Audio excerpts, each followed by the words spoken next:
as well. And that's where it's become problematic for him. It's the same issues that have continually just shown up, and you hadn't seen the growth that you need out of him. That grabbing, Will, it's exactly it's interference when it boils down to it, and he can't do that. He can't be nervous in space. And could have been an interception, but the tugging of them, they're going to call of them, especially when they see a wide receiver make a quick break and go back up the field. You can't snatch them in those moments right there. Either you got to be a whole lot more savvy when you make those types of plays. We are up and running on 104.5 The Zone TV, so you can load up in the 104.5 The Zone YouTube chat. Let us know your thoughts on last night's Titans win over the Seattle Seahawks in week 2 of preseason. 615-737-1045. Well done by Justin. He did not need people to pick up the phone. Thanks, Brother Hawkins. I can do things by myself. Well done. You learned something today. Very well done. When in doubt, use your own brain. There you go. So Robert Saleh said in some ways he was happy the coverage bust happened to Elijah Arroyo last night. This was Titans head coach Robert Saleh postgame. Well, I've been on both ends of the spectrum where we've been elite in the preseason and then stunk during the season, and I've been elite in the preseason and we won a Super Bowl, and I've also had poor preseasons and we ended up being pretty good, and poor preseasons ended up being pretty bad. So I kind of feel like we've seen it all. So what I feel good about is I do think this team is made of the right stuff. I think both our offensive and defensive lines are pretty damn good. We're very young at skill positions, quarterback, and our back end from just an overall youth standpoint. So there's a lot of learning, which is good. But we'll see. I know the urgency doesn't change, whether it's now or week 17. It's never going to change. But at the same time, you'll never see me panic. It's always teaching. That was not the cut that I had in mind, so we will find the one that I had in mind. We are all over the place this morning. What is wrong with us? Sunday night games won't know how to act, baby. My goodness. Sunday night games won't know how to act, Will. But he mentioned something, though, as far as, like, young guys, how young this team is as far as making mistakes and also making plays, right? I will bring that up. On the tight end touchdown right there, the Elijah Arroyo touchdown, what was fascinating to me is it was a young guy. It's Kevin Winston Jr. Kevin Winston Jr. had his eyes in the backfield, and there was a miscommunication between him and the corner on the left side of the defense, right side of the defense, that is. And you see him, if you look back at that clip, his feet are indecisive, his eyes in the backfield going out as well. And next thing you know, Elijah Arroyo is running down the seam for a touchdown. That also was predicated on the fact or set up by the fact that there was a little bit of a run action that was given because, again, they hadn't been able to stop the run efficiently, and it wasn't anything crazy at the time. It was just be aggressive. And when you play in a defense like this, you got to be where your feet are. You got to be where your eyes are. You can't overplay stuff. And that was another embarrassing play that was given up by the defense by a young guy, of course. But at the same time, we've been in camp. We've seen these types of things. You got to start taking those teachings and applying them to the game-like settings right there. And Drew Lock took advantage of bad eyes and bad feet. Elijah Arroyo's 36-yard touchdown catch, a big coverage bust. Robert Saleh spoke about it to open up last night's press conference. The two plays are hateful. One play, the pass play, I'm glad it happened because that is a fundamental issue in the defense that if you don't get those reps, you just don't recognize it fast enough. And for it to happen, glass half full, I'm glad it happened. Half empty, it's happened. The run play really well blocked by them. Corner had a long way to track in there for crack replace, but a really good run from them. But those two plays, wish we hadn't back, but overall I thought the defense was pretty good today. Robert Saleh speaking post-game last night. I mean, yes, you'd obviously rather correct these things in preseason. It is a bit concerning to me that there is so much inconsistency from one week to the next. Last week we're talking about, all right, defense was fine, but in different ways now, Ramon, in San Fran, picking on corners, outside the numbers, quick throws that put your corners on islands and man coverage, to now maybe being more focused on tight ends, over the middle of the field, your linebackers not being quick enough in coverage to disrupt Drew Lock's timing. You have two backup quarterbacks who kind of picked you apart. Yeah, they did. Is it a good thing or a bad thing that they've done so in two very different ways over 2 weeks? I don't think it's a good thing. I don't think it is either. No. You want to see some success come out of these games. And right now there's been no consistent success defensively or, for that matter, offensively as well. The biggest, I guess, success has been Joey Sly for the most part. Like he again. No question. No question about that. He again is the reason you ended up winning the game, if we could be quite honest, which I thought the three set of offense did really good as far as driving the ball, but that was also, gifted when you look at the penalties that they were getting, or the muff punt, which also in that series, the muff punt ended up losing yards on that drive and only settled for a field goal when he had it down at the 11. So it's, I would say, there's a need and a strong need to not just win in the joint practices, but display it in the stadium. Because when you have referees that will call holding penalties and DPIs, when you have game situations in which quarterbacks can get hit and protection becomes more real, like you're not seeing a lot of that from the Titans defense right now they're affecting the quarterback the way we thought they should. You're also seeing the opposing quarterbacks march up and down field and connect with guys that are developmental dudes for the opposing offense. We're talking about Stribling last week with San Francisco, developmental young guy, and Elijah Arroyo doing the exact same thing this week. And then, of course, you mentioned the run game, like Jacardier Wright reeling off a 69-yard run as well. These are developmental guys that are scoring and doing stuff against the number one defense. And I know John Franklin Myers isn't out there. Is he the only non-starter that's not present for this team at the current time? Yeah. You mean the only starter not present? Yeah. Keldrick Falk. Keldrick, well, a rookie. Like established guys on this team. Sure, but he did start the first game. Yeah, for sure. But like as far as impact of guys that's supposed to be out there on the field, it's mostly veterans that are allowing these types of things to happen. Those two plays, man, a busted coverage by the defense, and also a perfectly ran run play on the ground against the starting offense with the two offense from the opposing side. It's got to be a sit down about what the purpose of preseason is. Yeah, because look, you take away the two big plays, and the Titans did have a good day, but that's not how football works. It's not. You don't get to take away the two big plays. You can strike out 10, but if you give up a grand slam, you give up a grand slam. You give up 4. That's sports. But without the 69-yard run for Jacardier Wright last night, the Titans allowed 18 rushes for 48 yards. Here's the thing. Drew Lock had the exact same stat line as Curtis Rourke last week. Two quarterbacks now who are backups have completed 12 of 14 of their passes against you. Now, this could mean a lot of different things. It could mean that this defense will not be very good this year.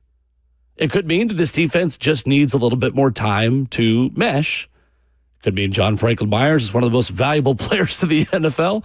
It could just mean that they need to scheme pressure. They need to scheme confusion for backup quarterbacks. All of those things could be true. And again, the fun of preseason is we really don't know. And you did hear Robert Saleh say in his opening answer that we listened to a couple of minutes ago that he's had seasons where preseason is predictive or isn't predictive of the way a team is going to look in the regular season. Here's my concern, though. I believe they should be winning more one-on-one matchups on defense. Mm-hmm. I think it should be more obvious that these are starters for the Titans playing against backups for the 49ers and the Seahawks when games begin. And unfortunately, it has not been obvious. If you showed somebody last night's game film who isn't a Seahawks fan or a Titans fan and gave everyone gray jerseys, and on TV you played it on a television that did not allow you to know who was who, you would think the Seahawks were the team with the starters on the field for the first 3 drives when their offense was out there and the Titans' defense was out there. I don't know what that means. Maybe it means that this defense is giving us a lot of cause for concern. It may mean nothing. The beauty of preseason is we really don't know. But for right now, I think that is a little concerning. The fact that you're not just simply by nature of having your starters out there winning more one-on-one battles. 615-737-1045. Open for your thoughts. What is your number one takeaway from last night's win over the Seattle Seahawks? 615-737-1045. We'll take your calls and we'll play more Robert Saleh, who gave a really insightful answer about why, in his opinion, the change in scheme caused the big play to Elijah Arroyo last night. Coming up next.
Wrapping up hour number one on Ramon and Will.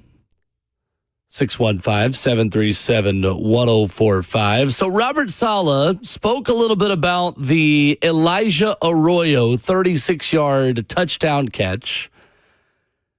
I thought this was a good explanation, and I'm interested to get more of your thoughts on this, Ramon, about why this happened and why it makes sense that this was going to eventually happen, considering the types of schemes the Titans are going from at the beginning to now. And at the beginning, I mean, maybe at the end of the Callahan era to now. Interesting stuff last night, post-game from Robert Saleh. Basic, 100% basic, but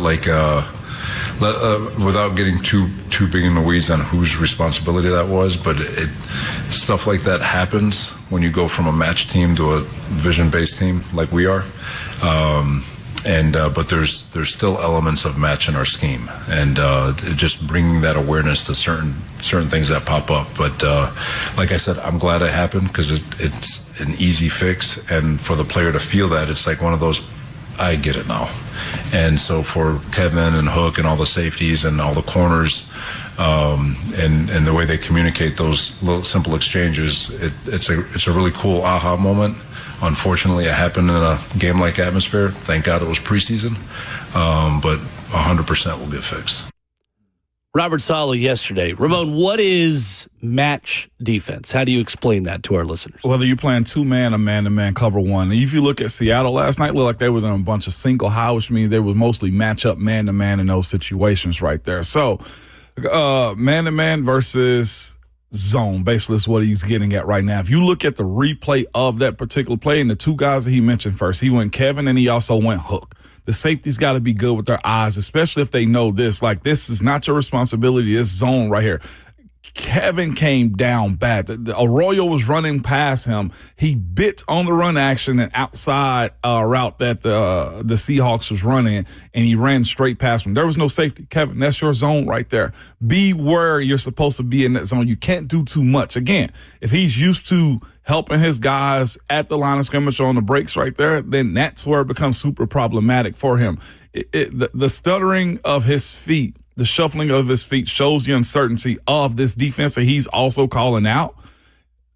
You got to match your guy going down the field, and he totally missed the zone on that one. That was a complete bust. If I was guessing, by Kevin Winston at that point in time, especially with him running down the seam right there. You can't allow those types of things. Your man belongs in your zone. You take that zone and you ride him all the way down the field. So you are, the way I understand it, and the difference between match and vision. Match defense can become man-to-man post-snap. Yes.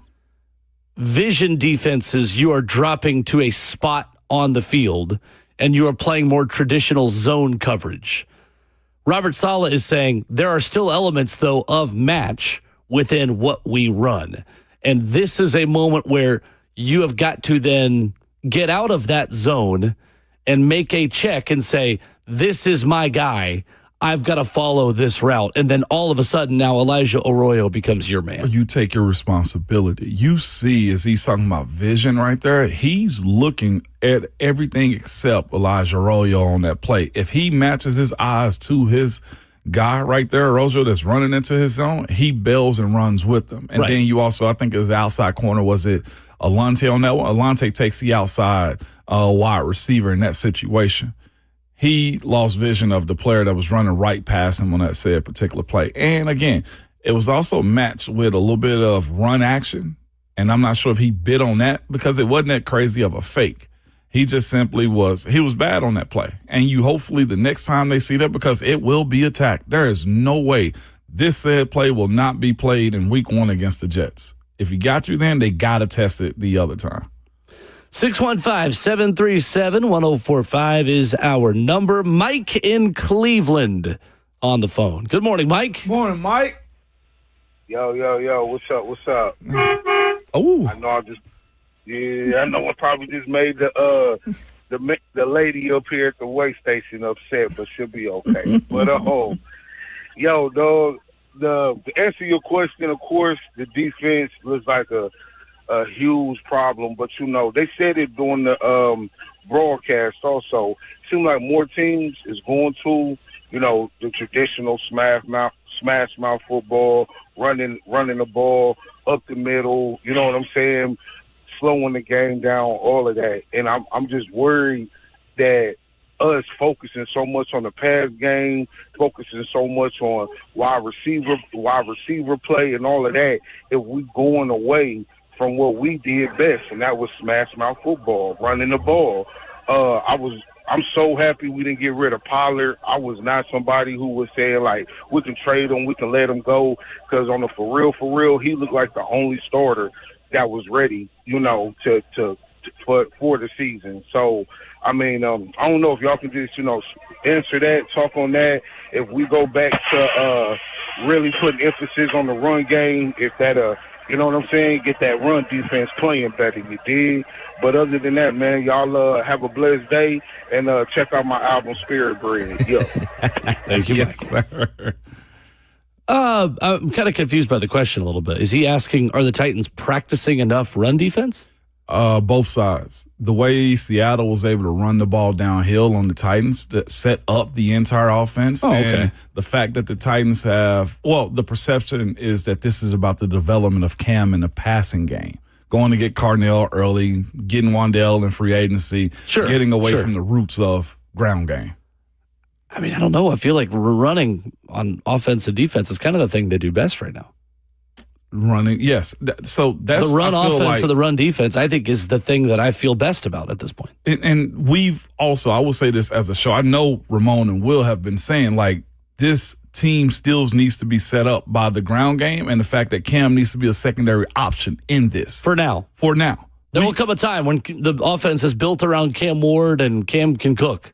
But Cam's got to eat his vegetables before he can have dessert. Yeah, we're not there yet. He can't be fumbling the ball out of bounds again for a 6-yard loss and taking some of the hits and making some of the decisions he does. Like, for now, until he proves that he is not as erratic as he is sometimes with the ball in his hands, yeah, this is still a run-first offense. It is. And it'd be smart to lean heavy on that one. I know we're at the top of the hour right here, but that is having that ball get popped out the way it did. And I know it went out of bounds, but it still was a sack. Still was a sack fumble. It's a 6-yard loss, and it puts you in a deep enough third and chain situation to where you can't convert the first down. That's why we've been heavy on you have to be able to have a ground game, and Cam is still riding the side cart with this offense. Coming up, there was a lot of talk last night after the game about vanilla schemes. Is the Titans' vanilla offensive scheme a reason for their lack of explosiveness? We'll talk about that coming up next.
7:03. Good morning, live from the Circus Sports at the Mid-Kentucky Downs studio. I'm Justin Hawkins. Titans take preseason game number 2 as they come back to beat the Seahawks 19-16 and improve to 2-0 in the preseason. After getting down early 16-3 in the first quarter, the Titans scored 16 unanswered, led by kicker Joey Sly, who went 4 for 4 in field goals in the game for the second straight week. The starters played 3 series again. Cam Ward went 8 for 12 for 69 yards, including a 33-yard catch and run by Tody Pollard on the first drive that set up a field goal. That would be the only points the first-team offense would put up in the game, as the other 2 drives resulted in turnover on downs and a punt. The first-team defense gave up 164 yards and 16 points in 3 drives. The Titans' lone touchdown came midway through the fourth quarter as Will Levis led a 13-play, 64-yard drive, capped off by a Dearness Johnson touchdown run from 2 yards out. Today, head coach Robert Saleh will meet with media coming up at 9 a.m. On Saturday, the MLS's best, Nashville Soccer Club made history after coming back to beat the Columbus Crew 3-2. That included 2 stoppage time goals, one from Reed Baker Whiting in the 93rd minute, and the game winner 2 minutes later from Andy Nahar in the 95th minute. Nashville, with 49 points on the season, now has the best start in MLS history through 21 games at 15-2-4. For all your foundation repair and waterproofing needs, you got to go to USSTN.com. Breaking news at once, and you're home for the Titans and the Vols. This is 104.5 The Zone.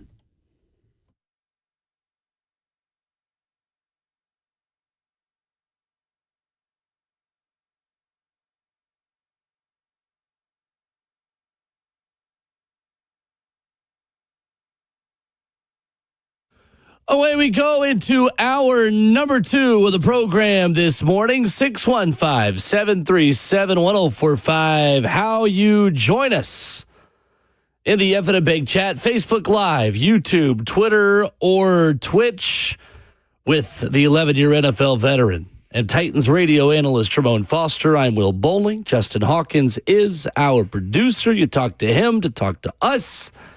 And we will get you in here with your thoughts on the Titans. We'll hear from Cam Ward coming up here shortly as we talk more about his performance at his day. 3 series, 1 field goal drive, no touchdowns for the ones yesterday. Ramon, are you concerned and are you surprised that Carnell Tate has 0 catches in 2 preseason games? Yes. There's no other way to describe. Yes, absolutely. Did not have that on my bingo card. I know our offseason conversation and just sight unseen is he should be number 1 target. Probably walk himself up into the situation in which he's Johnny on the spot every time he's open. He's been open the entire offseason. Anytime that we've discussed practices and what we were able to see at OTAs, minicamp, and also at training camp as well, he's been good at finding ways to get open. And so far, it's been none of that so far. And there's a little bit of Cam in that. There's a little bit of him as well. I thought in the first game, of course, you're trying to find ways to get open, but we've seen the numerous times so far in this preseason, the out route that he ended up, getting beat on when it comes down to the San Francisco game, he's covered. This last time, I think Cam gave a little bit of extra air on the one on the sideline, hit his fingertips. You'd expect them to bring it in because we've seen them bring those types of balls in. And then the other 2 times, the crossing routes, Igbenogany was all over him. And that's what you don't want to have when you have a guy that's picked as high as he is. And you need him to be a part of your offense. Now, how simple this offense has been and the routes they're asking him to run, context during the season, right? That to add that to it, we'll see what it looked like week 1. Will there be a little bit more added to the layers in which they're scheming him open? But the way he was covered up last night, didn't expect that to be the case going through 2 weeks with no catches so far. How vanilla does this system look to you? Right now, I thought last night they were adding just a little bit more, but I do know this without going too much further. We've seen more happen pre-snap in practices than we have so far now.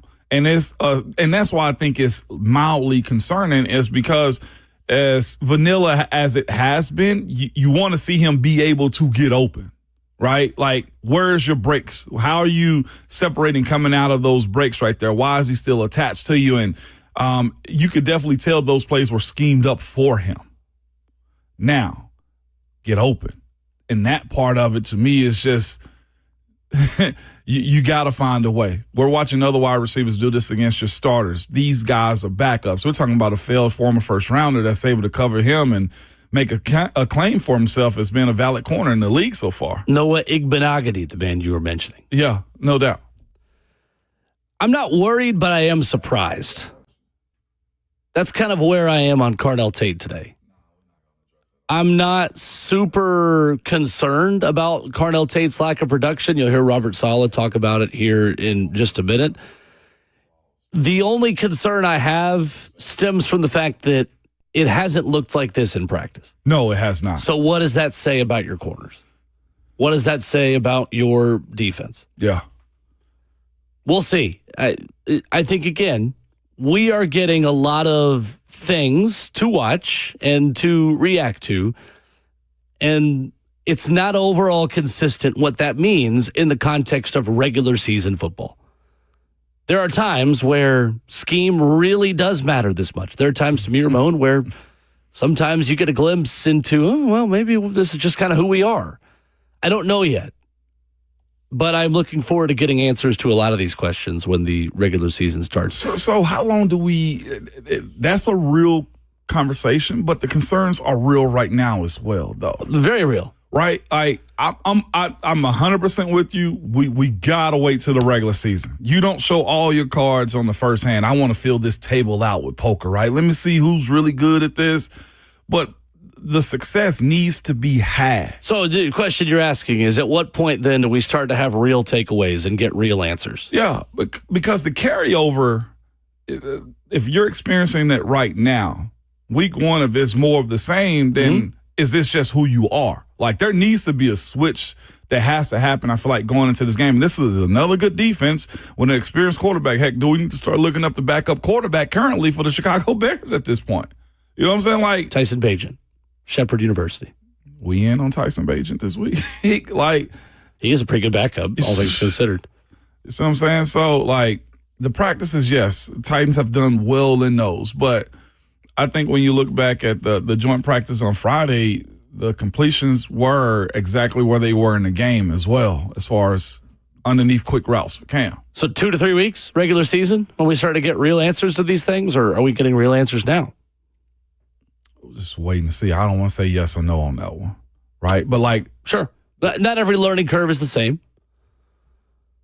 But I thought Robert Saleh had an interesting answer last night when asked about Carnell Tate and his lack of production through 2 games. Well, we're really not game planning, and there's different philosophies. Like, could Dayball move him around and deliberately try to get him the ball? Sure, but we're still going out there and running our base, the vanilla offense. I mean, we're barely motioning. We're normal spacing.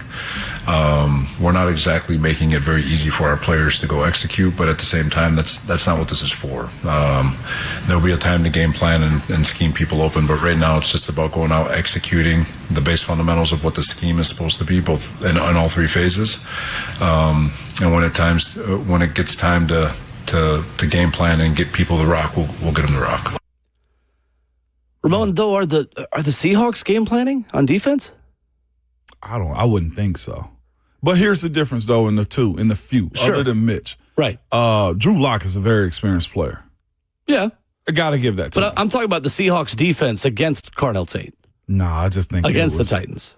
It looked to me that if you look at their coverages, and it was very apparent looking at them, they were single high and looked like man-to-man the entire team. They pressed. They were at the line of scrimmage, and that was beat us if you can. Now, Coach McDonald plays a very aggressive defense, and you got to give credit to a team that's also just won the Super Bowl, too. They have a DNA in which everybody's like reaches each and every week. I was looking at even just on the inside defensively. Their bigs up front where I felt good. Even as backup players, they were good. So the standard is really high for them. As far as the outside play of saying they are not scheming either, I personally don't think they are. So I think that's my point. They weren't. Yes, you could scheme Carnell Tate open, but they could also probably scheme more pressure against you. It goes both ways. It does. Your scheme is vanilla, but so is theirs. Right now, you are not winning one-on-one matchups on either side of the football with your starters on the field. Other than underneath stuff. Mm-hmm. Yeah. Like, other than The biggest wins you have right now are run blocking wins to get 7, 8, or 9 yard runs every now and then when Tony Pollard and Tajay Spears are out there. And even in that context, again, it's preseason. Like, I'm not trying to crush anybody this morning, but if run defense is their strength, all right, well, then let's convert a 4th and 1. That's true. On your own side of the 50 and put the defense in a tough spot. And they weren't able to do that last night. If it was vanilla, I'd take Carnell Tate route running almost over anybody if that was the case. And last night, he didn't find himself open other than the fade on the sideline that Cam overthrew. Carnell let slip through his fingers. Yeah, it's like, blame. It's not quite a drop. It's not quite an overthrow. It just wasn't crisp enough. It wasn't crisp And enough. how many times are we saying that right now for Cam Ward? But you look at, that's what I was going to say. You look at the play that was supposed to go to Alec Ayumana as well. His was essentially the same thing. Like, it was a little bit of an underthrow, could have been a DPI at the same time, but it wasn't a connection to be made. That isn't just being simple. If that's simple, that's almost just routes on air, toss the ball up. Where's the connection and all of that, right? Right now, there's hardly been any connection other than what's been allowed. And I'm with Coach Solid. He's 100% correct. They're not scheming anything. There is no motions to really set anybody up. I think as exotic as they got last night was the release route that Tony Pollard had, where you said, of course, like, you looking at Calvin Ridley, like the mesh point in which the defenders could not get out on one another, they ran into each other and kind of schemed that up. But moving forward, that's now on tape. Right? There will be a starting linebacker that know how to be on Tony Pollard when he's getting a little bit of a swing route. Cam Ward spoke about it post-game as well, running things that are different in games than what you are practicing when schemes change a little bit. Both. You take away reps that we do all the time in practice. We're not going to do it in the game. They also get some real game reps of plays that we're not doing in practice so much. So it's kind of in between. Then it's also, doing what we're good at all the time, which we're gonna, do during the season, not during the preseason.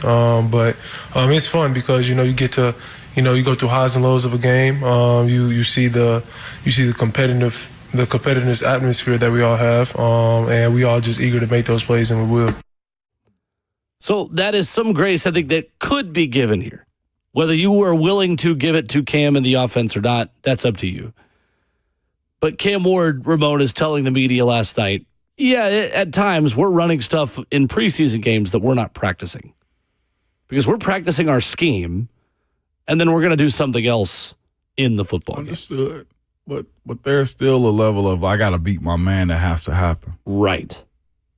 Right. I'm with the challenging guys to win in hard situations, but if it's vanilla and they're going man-to-man on the outside, like, somebody's got to win. And I will say I do think Ellick beat his wide receiver down the field. I do think Carnell did as well. So if that's the case, well, the connection's got to be, the Cam Ward's got to make the throw. He's got to make those connections. Again, this is why we don't box score scout. Cam Ward of the box score looks fine. 8 of 12, 69 yards. There were plays to be made that were there that Cam Ward did not make last night. Mm-hmm. 615-737-1045 is our number. We will talk more about Cam Ward and hear more from him and more from you. Dustin, John, and Andy are on deck. We got a couple of phone lines open. 615-737-1045 as we continue reacting to Titans and Seahawks. Ramon Foster, Will Bowling, 1045 The Zone.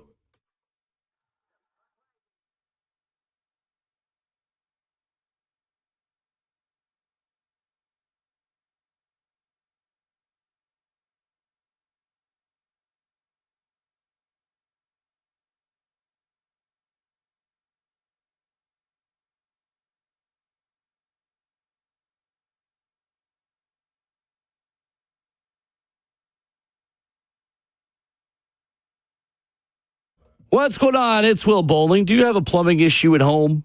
Whether it is a leaky faucet, a clogged drain, or a water heater that's gone cold, the plumbing professionals at Lee Company have your back.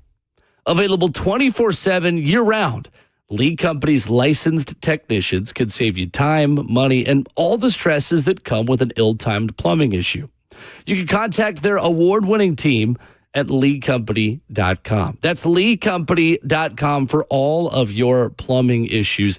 These folks have been in business for over 80 years serving Middle Tennessee. If you are a Middle Tennessee local, then you know where your Lee Company location is. You've seen their fleet of vehicles driving around.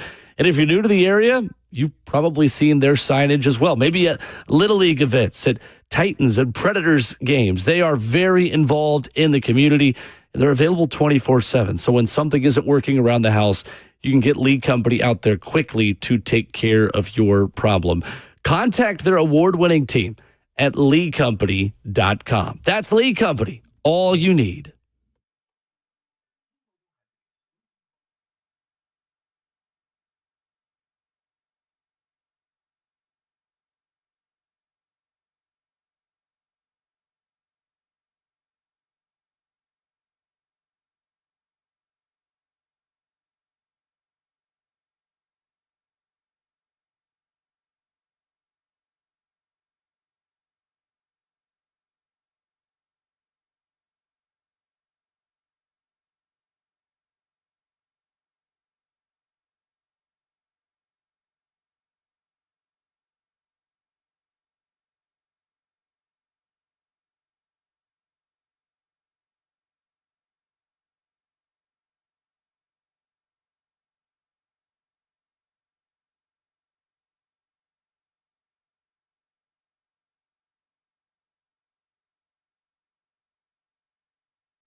Ramon and Will on 104.5 The Zone. Cam Ward got more work in last night. Was better, I would say. Definitely statistically better than his performance in San Francisco. But was he still up to the standard of what you needed to see from him yesterday? 615-737-1045, our number. Cam Ward, 8 of 12, 69 yards. We're going to talk about that in just a minute. But first, we go back to the phone where Dustin is in Laverne. Sorry, Dustin, what's up? No problem, man. I wish I was in Destin. You and me both, brother. So, happy Monday to you guys. I was at the game last night. I got two quick things. I just wanted to make a comment about Cam and then something about what Jeff was talking about. But with Cam, man, when are we going to start having this conversation about Cam Levis? Because, yeah, the dude has some of the intangibles, but his decision-making and the processing is just, like, so far behind right now. And, like, we keep having this conversation every week about, oh, it doesn't matter. Well, it's going to matter soon. When our first team's going out there and playing against mainly their second team, and we look the way we did, as long as we did, that's concerning. Like, I'm really starting to think we might win more preseason games than regular season games, and I hope I'm wrong about that. And, you know, I want Cam to do well as well as everybody does. I actually went and bought a jersey at halftime like a delusional Titans fan, like, oh, I'm going to go get my Cam Ward jersey because it's all going to work out and things are going to be great. But so that's kind of what I wanted to weigh in with the Cam thing. And then quickly with Jeffrey Simmons, he made a comment that I really liked when he was talking about how, you know, if they're hungry, we're starving. But I do have to piggyback on that real quick and just say, from what it looks like at the game last night, I think we're past starving. I think we're malnourished and sickly at this point. So I hope we can make it back, guys. Thank you, Dustin. Appreciate the call. Dustin. I mean, I think the conversation is happening about Cam Ward, the fumbles, the mistakes, the processing stuff. If your question is, when can we start having these conversations? Ramon, I think we're having them. Yeah, we are. We are.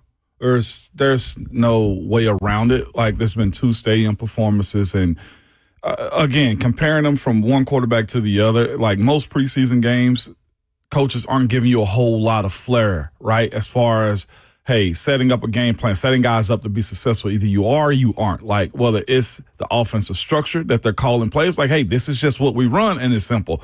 Or, hey, we're just hiding a lot and this is what we run. You did see Drew Lock have a really good game. And I think we were looking for more down the field stuff when you look at how Cam was how this offense needed to take that next step. And it's not all about Cam. Here's what I would say. I also thought Cam had good protection for the most part. When you look at the way it was set up. For the most part, I would agree. The pocket didn't break down. It wasn't anybody free and egregiously in his face. Drew Lock was under pressure as well and found guys down the field. Like, these are the types of things that you were looking for more consistently, especially if you're just going to play 20 to 25 snaps over the course of the game. That's where, Dustin, the conversation is right now. Where's the good that needs to happen? We've seen, and this is a sport in which you're judged publicly. We've seen his peers at his position have some good.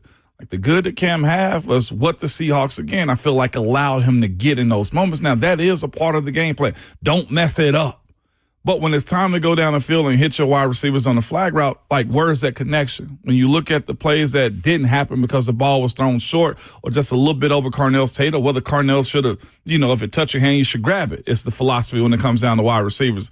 But that crispness needs to be seen real soon. And I'd hate, Dustin, don't you threw a name out there that didn't make any sense and make people malfunction themselves. Cam Levis, come on, man. Yeah, Cam Levis is crazy. Crazy. But when the rollout, right? Which Holding one? the ball down. They're still Cam happening all towards the the time. sideline, where it's pretty much a sack fumble with the defender. Hell of a play by him. I mean, a really good effort play by the defender at that time for the Seahawks. But holding the ball down like that while you're running, ball security is a must at all times. What Just if can't happen. That ball takes a crazy bounce, right? You don't want that on your highlight reel. Like, you do have to protect yourself at times in moments like that, to where these guys are faster and they know you also have trends too as quarterbacks. Like, players watch tape and say, he's going to do this with the ball. You got to clean that stuff up. I think it is concerning. I don't think it is Cam Levis concerning, to give him a new name, maybe. And I know Dustin is halfway joking, I think, kind of tongue-in-cheek. Well, he did buy a jersey. Yeah, right. But I think at this point, we've got to get off the roller coaster with Cam Ward. Let's just go for a drive. Too many highs and lows and little things like ball placement, Ramon, aren't going to show up on the stat sheet, but are things that we need to see Cam Ward improve upon. Even on the throw to Gunnar Helm, where, he is a whisker away from getting a second foot inbounds and that looking like a chunk play. And, oh, my gosh, Kurt Benkurt's going to put it on social media, and he did still, even though Gunnar Helm didn't come in with it. Oh, my gosh, look at this play by Cam Ward. He's a toe tap away from... Okay, but what could he have done to not put himself into being a toe tap away? Yeah. Cam Ward actually talked about it after the game. He took the blame for this. Cam Ward does not coddle himself. Cam Ward is very hard on himself, and I like that about Cam. He said yesterday, I've got to put that ball on him a little bit better when he spoke to the media post the game. We should have never been in that situation. Me and Gunnar have to be on the same page as far as the playing on time. And then when we do play off schedule, when I do turn the scramble drill, that's another ball I'm gonna throw to Gunnar Helm again. When it comes down to it, I'm gonna put it a little bit more inside for him, and he's gonna be able to get both feet down.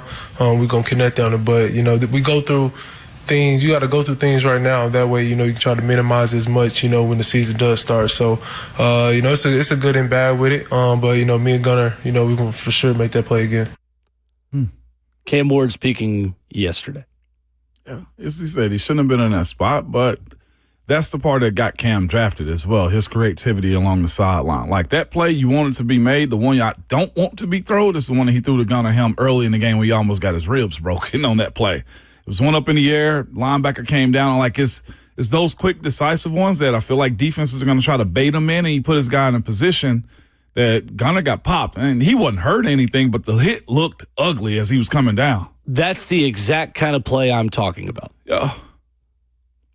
A receiver gets their hand on the football, but the receiver also had no chance to catch and run. We talked about this last week. Wan'Dale Robinson said, I want to go get yak for him. Yeah. Yards after catch is what yak means. We're talking about ways that Cam can get me the football to put me in position for yards after catch. Cam Ward is not a super wide receiver friendly quarterback right now. Not right now. He's not. He is a bit too erratic for my liking at this point of the development process. What that means in the regular season, we'll find out. Again, not going to crush the guy. You take everything with a grain of salt this time of year. But Ramon, it is a little bit worrying, the fact that we are seeing accuracy issues pop up. And we're holding him to a high standard. I think we should hold him to a high standard. He's the number 1 overall pick. If he leads Elikiah Manor more downfield, we don't have to complain about a pass interference. It might just be a touchdown. Yeah. If that ball is a little bit less floated toward the sideline to Carnell Tate, one-on-one with Noah Igbenogany, then Carnell Tate doesn't have to totally be at full stretch. Could he have caught it? Sure. Should the ball have been placed in a little bit of a better spot to give him a better chance to catch it? Also true. Two things can be true at once. He put his receivers consistently in moments to have to make a spectacular play last night in order to make plays down the field. Cam Ward needs to be putting his receivers in position to just make a good play in order to make plays down the field. And that disconnect is still taking a little bit too long for my liking. No doubt. 100% with you there. So was he better? Yes. Could he have still been better? Also, yes. Yeah, I agree. Let's go to John in Nashville, 615-737-1045. Hey, John. Hey, good morning, guys. Morning, John. Ramon, I got a question for you. Last night was the first time I got to listen to you call a Titans game, and I think you did a great job. Thank you. As a Vols and Titans fan, I got to say it's a little bittersweet. I was a high school lineman growing up watching you play for the Vols back in the day and was still a big fan even when you went to the Steelers. My question is, was there a huge difference in calling the NFL game last night or, the last couple times versus the college game? And are you going to give us a hand plane flyover at the Titan Stadium? No doubt. I appreciate the question, John. Thank you, John. The NFL pace, I think, just a little bit slower as well. The hashes, I think, make the calls just a little bit different from time to time, but aesthetically, the games are somewhat the same. I did see the Titans and Seahawks kind of run a little bit of a pace, a little bit more so, but the game in itself is about the same. I don't know if you have as many different formations and fronts that I think you can in the NFL as opposed to college. And then the hashes, I think, make the game just a little bit more simpler when you look at it, too. I'm not sure if you guys have recognized, but college hashes are way wide. So defenses put themselves in different situations. I think it simplifies a little bit when you look at tight hash versus wide hash from college to the NFL. I think that's probably the biggest difference is the game is played in the middle of the field defensively. 615-737-1045. Andy in Clarksville is next. What's up, Andy? Morning, Andy. Hey, so I had something that concerned me, something I was delighted about, and it's something that really irritates me. So the thing that concerned me, that offense, that first-team offense, just did not look very good. I'm hoping that it's a rope-a-dope maybe for, not giving away everything. I know teams don't give away everything in the preseason, so I'm hoping that's what it is. I mean, because frankly, the best offensive play of the entire game was Will Levis sacrificing himself to get the first down. So put on you will. I'm glad he did that. Thing that delighted me, Hill looked amazing when he came in. I mean, he was sideline to sideline going cross-continental. I think that's what the coach used to say. But the thing that irritated me was Drew Lock had maybe one pressure that he was just not getting pressure. He could drop back, make himself a sandwich, take a smoke break, and then pass him. It was enough pressure. Although the other thing I forgot that I was delighted about, and I think we're less concerned about, the kicking game is on point. So that's something. And we did win. It was a win. Yeah, it was a win. It still was a win, Andy. Appreciate the call. Andy. Thank you. Joey Slystock is booming. It's high. Just like he's booming kicks from never been higher, 50-plus 4 times in preseason. No, I mean, Anthony Hill was the positive on defense. Your backups were good on defense. Yeah. The starters were not good enough. And I think our quarterback, I mean, I'll speak for myself too. I just don't think Cam played quite up to the level I was hoping he would last night. No, again, it's the down the field precision. Mm-hmm. Now, as was that Andy just called a second ago, that was him on the call. Andy in Clarksville just said the part that I guess we're all waiting for. One is the hope component of it. Hope that during the season it looks better, it's more eccentric. There's a better flow to the game, a game plan that's actually in place too, to where you see how aggressive or how precise this offense can be. And right now we don't know, because the biggest issue is if this is as base as it can be, if this is man versus man, one-on-one versus one-on-one, then the Titans aren't winning those one-on-one battles at the rate that you want them to be at for a preseason game, because this is still about growth and development before the season kicks off. Well, and there's only so open, Ramon, that schemes are going to get receivers. This is still the NFL. Yeah. And it's hard to dabble in that world when you're scheming up everybody. The NFL, as I was talking to our guy Dustin that called in a second ago, that called and asked a question about the difference between college and NFL. The NFL game, I do feel like it's simpler because the talent's so high. You minimize the amount of lesser talent that's in this league. So the point I'm making is if you got good players on your team that you deem good, even in simple game plans, you got to win. Right? You're talking about the 4th down situation. 4th and 1 on your side of the 50. They go for it and they get stuffed. That was your good team against the second team. Your good got to beat their seconds. Especially if you want to be a run-first offense. That's the point that I feel like everybody's throwing that H word around for, is the hope that, hey, okay, preseason is one thing. And I do believe there's preseason, there's regular season, there's postseason. 3 different phases, and there's 3 different levels to it. But simply put, you got to start winning. I'll say this, I'll add to it, and I'll pass it back to you. We're viewing Austin Decklis very, very badly today, right? Because good versus good, he was bad. He's had 2 bad performances in preseason games, yeah. If we can separate that, we also got to ask the questions about, well, when does the offensive goods show up? Cam Ward's not going to coddle Cam Ward, so neither should we. No. And you know Brian Dable's not going to either. No. When the Titans drafted Cam Ward, we were sold a quarterback who would have a roller coaster ride. And there would be some low moments. There would be some mistakes that make you want to pull your hair out. But we were sold that with the caveat that Cam Ward will also wow you and make some incredible plays downfield and be able to atone for some head-scratching mistakes. As we sit here today through 2 preseason games, I'm not seeing enough of the highs, but I am still getting the lows. I'm still seeing Cam Ward's best and worst moments also come outside of the structure of the system of the offense. Where I will give him a little bit of grace is that this isn't the system we're going to see on Sundays. He said it when he spoke to the media postgame. This is a little bit different from some of the plays that they're practicing, paraphrasing a little bit. That being said, things are not crisp enough in one-on-one battles. That's true for Cam Ward. I think that's true for Carnell Tate. I think that's true for some of the members of the offensive line last night. I thought the pockets weren't as good last night as they were last Thursday against San Francisco. It needed to look cleaner against backups, and it didn't. And in 6 drives, Cam Ward has led 1 touchdown drive, a 95-yard drive where you had a couple of explosive runs. That's the reality of where we are today. What it means for the regular season, I can't tell you with any level of confidence yet. Maybe he does get in the system and things click. But there's only so open receivers are going to get in this league, whether your system is vanilla or rocky road, whether it's the system or whether it's just as simple as it can be.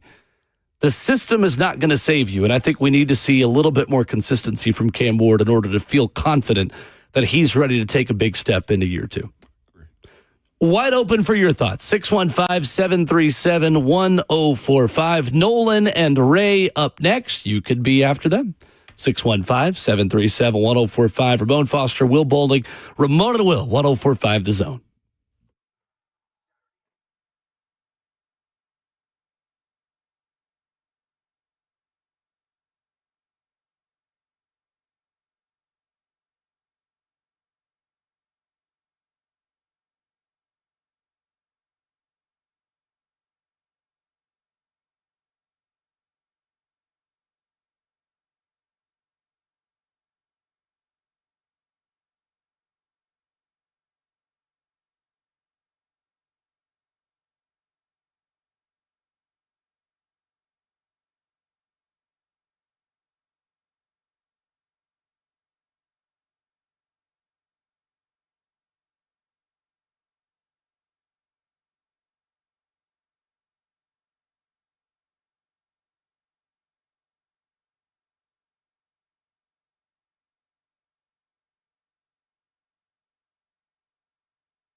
Wrapping up the first half of your show this morning. We say your show because we want your reaction.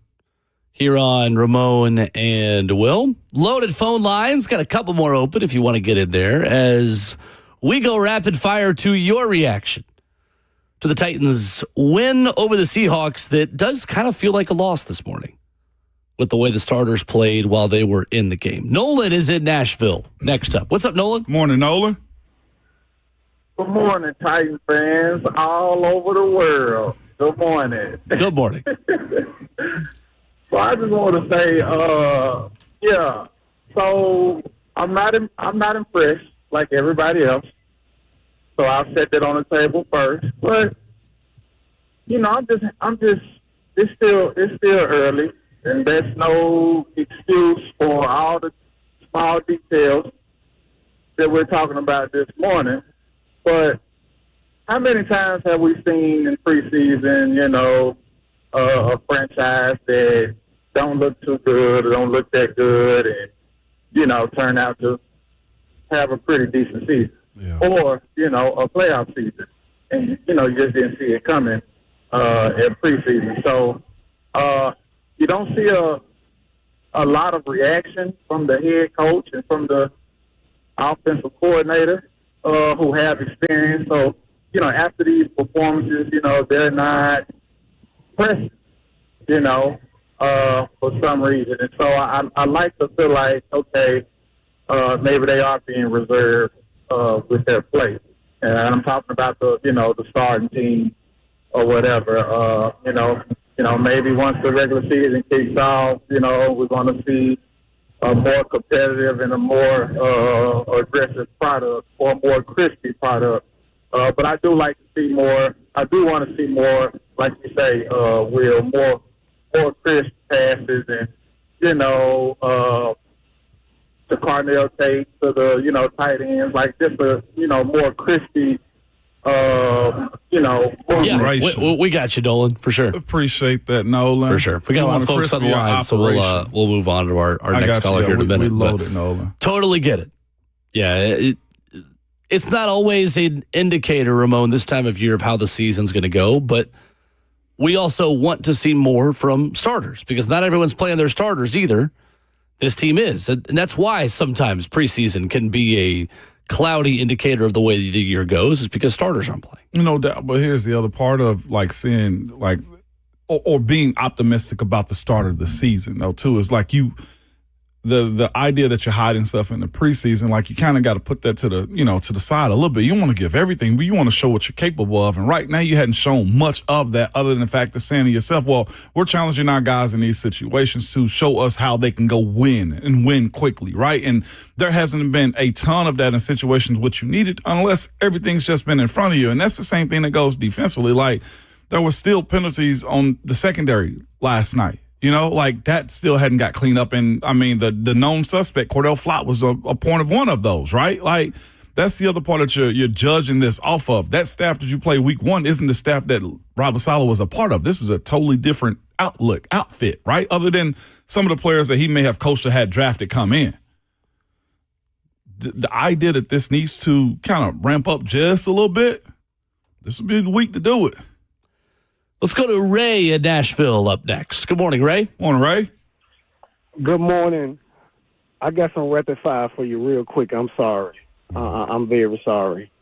So, I'm born and raised in Nashville, Tennessee. I would love for Cam Ward to be good. He's just not it, man. He's not it. He did not win a game last year at all, though. That game against the Cardinals last year, the Cardinals lost that game. He didn't win a game. He cannot stand in the pocket and deliver a pass on time. I'm tired of everybody coddling him. Cam Ward is just not a good quarterback. We're cursed for not taking Shedeur Sanders. So, Cam Ward is not it. He's not it. He's still making the same bonehead plays as Will Levis. Now tell me I'm lying. I'm done. You're lying about the Shedeur Sanders part. I will say that, Ray. Oh, he hung up. Dang it. I wanted to hear more about the Shedeur. He listening still. We get to see it. You had me until... Hey. That was all fair criticism until you said they're cursed for not drafting Shador. That's where you got off the rails there. The way that competition going in Cleveland, we're going to get a chance to see that 2.0. What is that, week 7? We'll get a chance. I got a feeling Shador is going to start. We'll get an opportunity to see that one, week 7. Oh, come on, Apple Watch. What are you doing? He was trying to tell me Deshaun Watson on my watch right there. I don't know if I want that on my watch at all. But Ray came on this morning. I don't. You can't just give one team a loss and not give the other team a win. Cam Ward did beat the Cardinals. Cam Ward also beat the Chiefs. Cam Ward also beat the Browns. We got to call a spade, Ray. Yeah, we do. If we're going to be hard on him, too, like, again, we're not going to coddle him either. I don't think we have this morning. But at the same time, like, he had to go down on a 2-minute drive and place a perfect ball down the field for Calvin Ridley to beat the Cardinals, and he did it. Yeah. He won that game. That is where I draw the line. I think that's too harsh. They're calling them Shador truthers in the chat. What that comparison was crazy, though. Just comparing him to a 5th-round draft pick is where this conversation is. That's where it gets ugly. Because, again, the Cleveland Browns is not a good team. The Titans are trying to be a better team themselves, not good and where they want to be as well. Fair or unfair, those dudes are of the same conversation as it stands right now. And that's the part of it for a Titans fan that really is going to have you upset when it comes down to who has a better finish. 615-737-1045 is our number. More of your phone calls, a look around the NFL at preseason week 2, and big breaking news. There is a starting quarterback in Knoxville, according to one report. We will tell you who after this.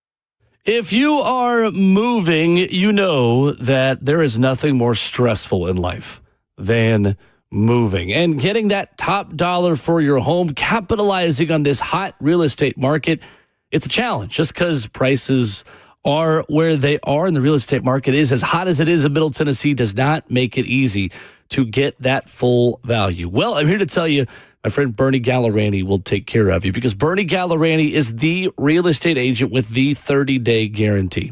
Bernie and his team guarantee to sell your home in 30 days or less, or he'll buy it. No risk to you. He will let you out of the contract at any time. His website is BernieGallerani.com. He's not that big national agent that doesn't know you or your goals. He knows Middle Tennessee, and he knows how to get results here in these communities. 615-428-2644 is his number. Again, you can check out more about Bernie Gallerani Real Estate at BernieGallerani.com. That's 615-428-2644 online at BernieGallerani.com.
8:02, good morning, live from the Circus Sports at the Mint Kentucky Downs studio. I'm Justin Hawkins. Breaking Vols news just moments ago. Josh Heupel has named true freshman Faison Brandon its starting quarterback per multiple reports. Tennessee will open the season against Furman in Knoxville for Week 1 on September the 5th, just 2 weeks away. The Titans, they take preseason game number 2 last night as they come back and score 16 unanswered to beat the Seahawks 19-16, improved to 2-0 in the preseason. Joey Sly connected on all 4 of his field goals for the second straight week.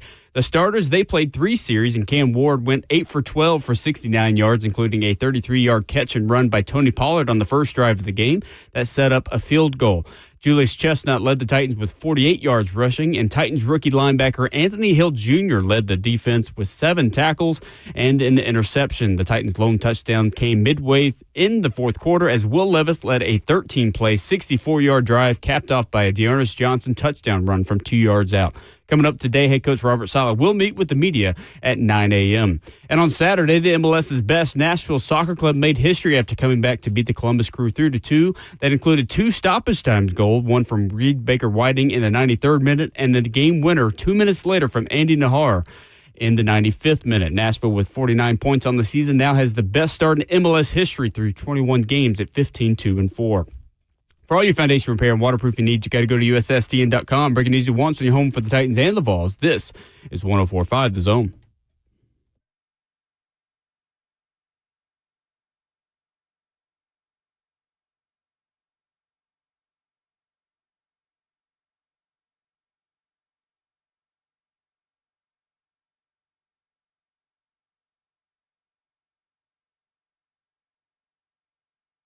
We begin hour number 3 with breaking news on Ramon and Will.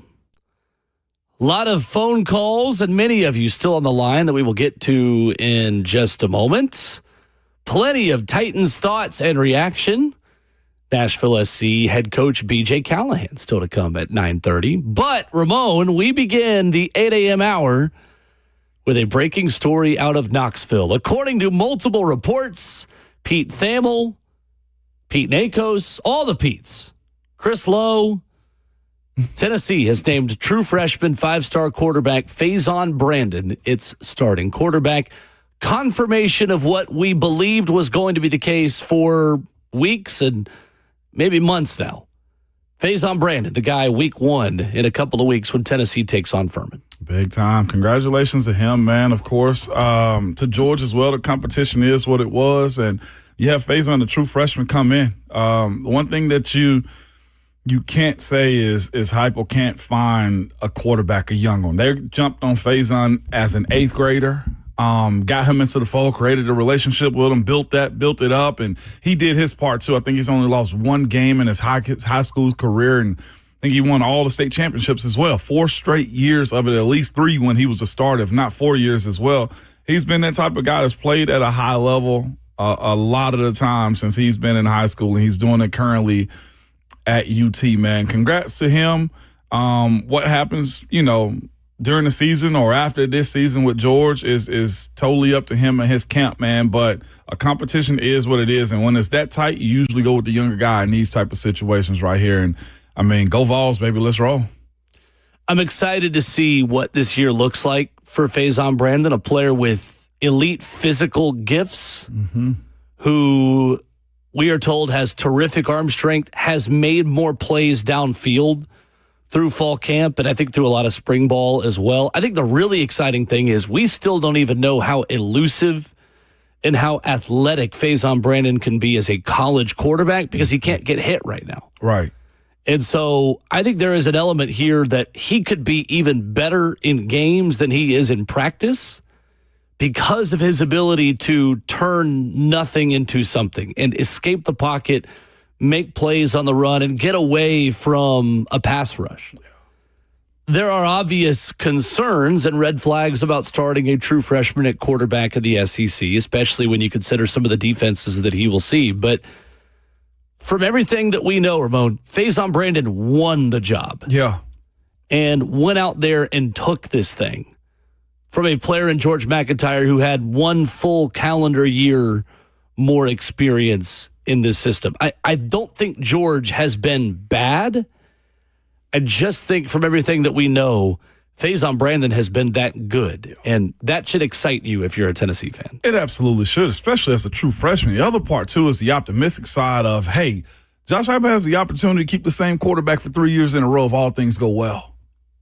Freshman, sophomore, then he's draft eligible going into his junior year. There will be some growing pains that come along with this process of having him in there. So much that he hasn't seen, but lo and behold, Josh Heupel knows how to set up the offense to have his guys be successful. He's got potential All-Americans on the outside, high-rated guys when it comes down to Staley, when it comes to Mike Matthews. He's got weapon at each level, and he's probably got one of the best returning offensive lines that the Vols have had since about 2022, maybe 2020. It's at worst like the fourth or fifth best offensive line of the SEC. No, seriously. And that does numbers for you as well, along with a running back game that you feel like can complement him as well. The biggest issue is if defense gets into a point in which they have to fight, can a young freshman in this offense in the SEC with 9 regular season games, like homecoming this year is Kentucky, right? Like the new normal in a 9-game SEC it's schedule. a new normal. Like, can he duel in the offense to win games himself from time to time? Maybe once or twice this year. That's all you're asking for.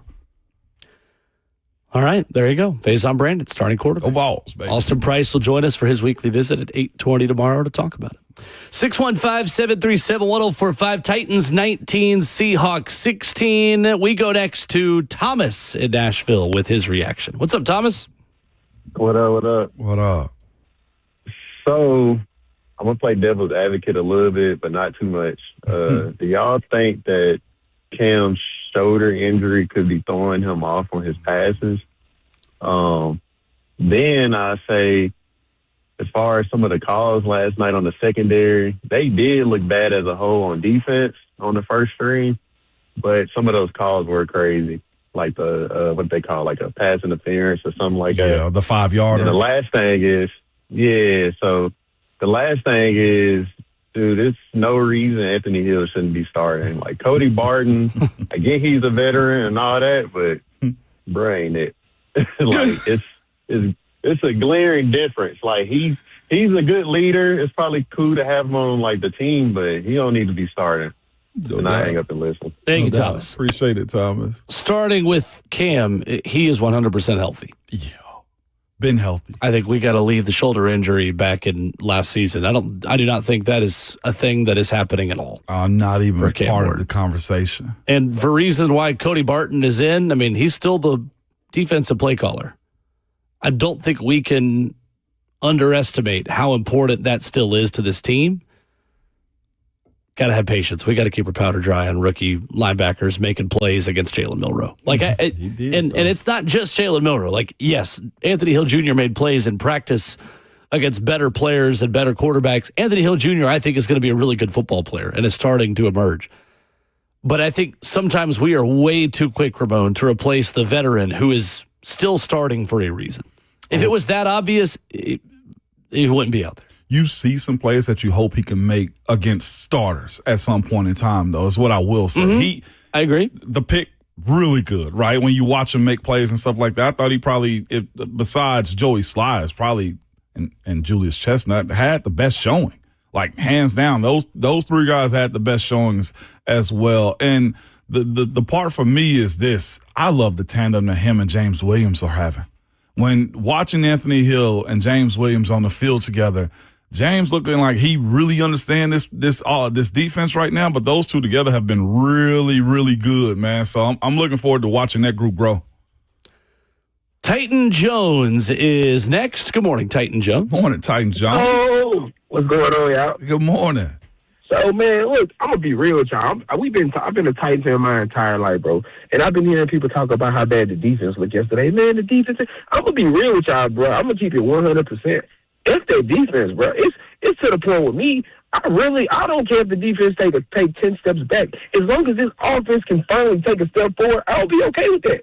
Because you got to be honest. We still don't know who to build a team around. You don't know if Cam is the guy or not. But if this offense can take a step forward, let's say we lose the season, but we know we got the guy for the next 15 years, we can build onto that. But until that, I'm really not worried about that. They can give up 45 points for all I care. As long as our offense can show that they the next generation and we building, I'm okay with that. And I'm going to hang up and listen. Do you think they are right now? He hung up before you can answer. He had a point. He was rapid fire. He got in and out. Okay, I respect that, Titan Jones. I think it's fair, though, to say that you'd rather Cam Ward make progression and your offense improve, because long-term, there is more built-in confidence that Robert Saleh will get the defense right as he gets more of his players. No doubt. And that is... Totally get that opinion. So I wanted to go that route, but that feels like an excuse to say, well, what happens when he get his players in? Right? Because I feel like Coach Saleh had a shaky start to his first year with the Jets as a head coach. With the Jets, they were last in major defensive categories, and then they finished fourth 1 year later. Yes. As a defense. And so on that, though, Will, is this part. Like you have Cam that's a part of a team that could potentially have a bad defense. How much can the offense do with Dable to help sustain this? Like, it's one thing to deliver and administer hope, but hope and progress happens with wins as well. And if you can't stop the opposing offense and your offense sputters, that really does put a cap over how much growth you're able to have. Well, and now all of a sudden you're playing from behind all the time if you're giving up points and teams are in a wide nine and pinning their ears back and coming after you. Yeah. And we're sitting here saying, well, if Cam had a better defense, would he be better if you had the threat of a run game, but you have to abandon the run game because you're down by 20 in the third quarter? Yeah. So Titans Jones, like, I'm with you with saying, like, I'm not worried about the defense, but, like, there is a side of this thing. There he is. He called back. Yeah, he called back.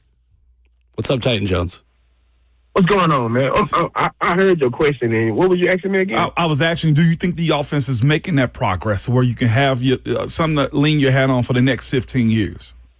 Man, to be honest with you, bro, I don't know. It feels like we watching the TV Guide channel when we watch the Titans. Like, they so boring, man. It's like, and I see what they trying to do. They trying to build. And I heard the interview, the coach say they're just vanilla. They're not really game planning. They just going out there freestyling right now. So I'm thinking maybe that's the reason why we look like one of the worst offenses in the NFL. But like I said, we'll never know until the end of the season. Now I'm going to hang up and I'm going to listen to you guys. For sure. Thank you, Titan Jones. Appreciate the call. Yeah, defensive progression matters for developing Cam Ward as well, and for us learning who he is and what he is. 100%. Yes. Let's go to Patrick in Nashville. What's up, Patrick? Somebody just got out the car. What's up, Pat? How's it going? Good morning. All I got to say is I got a quote, a movie, The Fast and the Furious, man. I'm just happy I woke up this morning. It don't matter if you win by an inch or a fucking mile. Whoa, hey, whoa. See you, Patrick. See you, Patrick. That's a word that's going to get you right off the air. I hit it. I got it. Okay, we're good. I will say this. Come on, Patrick. What are we doing, man? It does matter how you win. I'll just go to the front part of that. It kind of does, because the truth is, Will, the guys that we watched win the game last night aren't the guys that people are buying tickets for, other than Anthony Hill playing late. For all intents and purposes, you were trailing 16-3 when your starters were out there and the Seahawks backups were out. Yeah, man. Like, if we're going to be honest about the evaluation of this thing, like, how you win and how you present yourself, especially when the starters are being rolled out for double-digit plays in the preseason against backups, you do want to see that operation be smoother. And that's where I feel like a lot of the callers that we've had, for the most part, have been on the fence about, whoa, are you all in? Are you out on Cam? Are you in on the team? Are you in on the offense? Like, that's where the indecisiveness is kind of shown up a little bit, because your ones haven't delivered the way you want them to. Let's talk more about the Titans defense when we come back. Robert Saleh's explanation for what happened on the two big plays, and specifically the 36-yard Elijah Arroyo touchdown. And more of your phone calls, 615-737-1045. Just don't be a Patrick. Coming up next.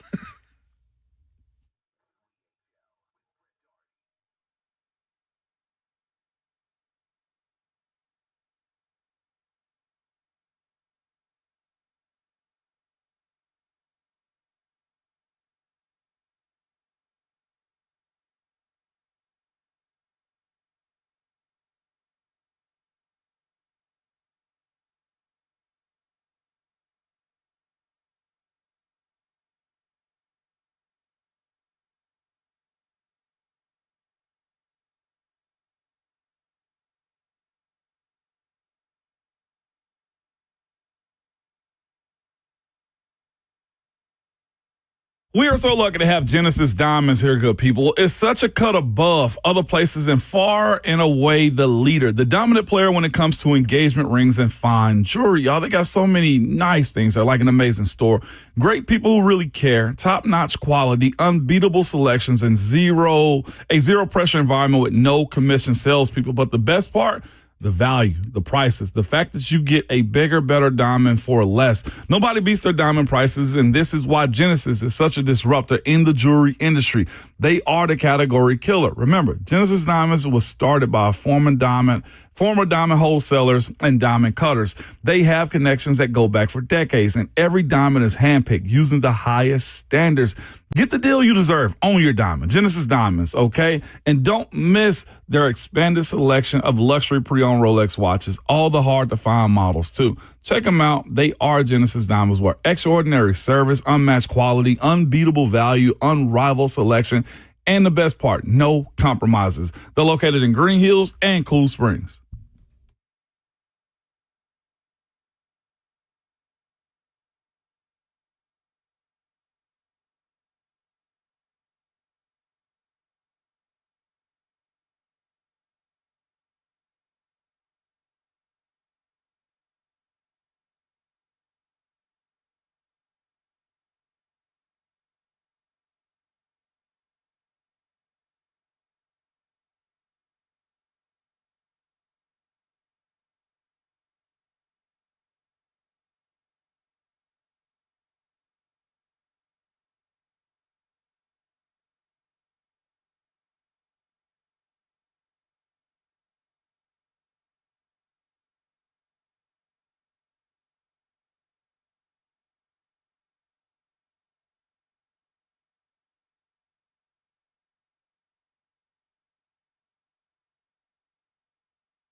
Ramon Will on 104.5 The Zone, wherever you are listening around Middle Tennessee. We're glad you decided to join us, even in Cheatham County.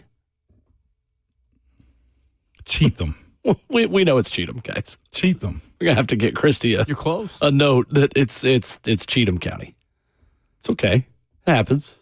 I mean, I can call it Laverne, Dan, if that's the case. Nope, nobody's perfect. Right. I've messed up I mess words up too. a ton of stuff. Y'all can't get on the me about my city names now. Laverne.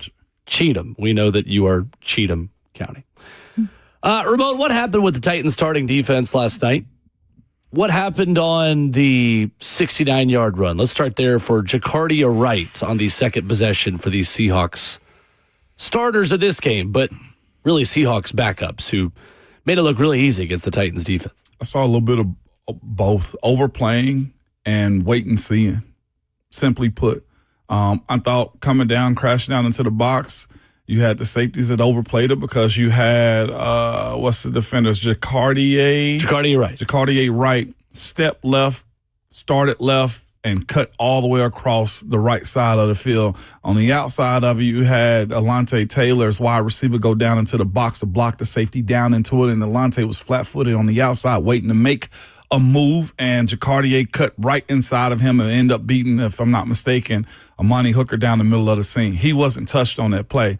Defensively up front, that is one side of having an attacking style. If you meet a big offensive line, and they were a big second unit, put body on the body, move guys off the line of scrimmage, guys have to fill their gaps. They missed in their gaps, overplayed it, and the rest is history on that play. 69-yarder against the ones with a second OL and a non-starter essentially at running back as well. He put on Jacardia Wright a real good exhibition for teams that are looking for a guy that's got vision and speed.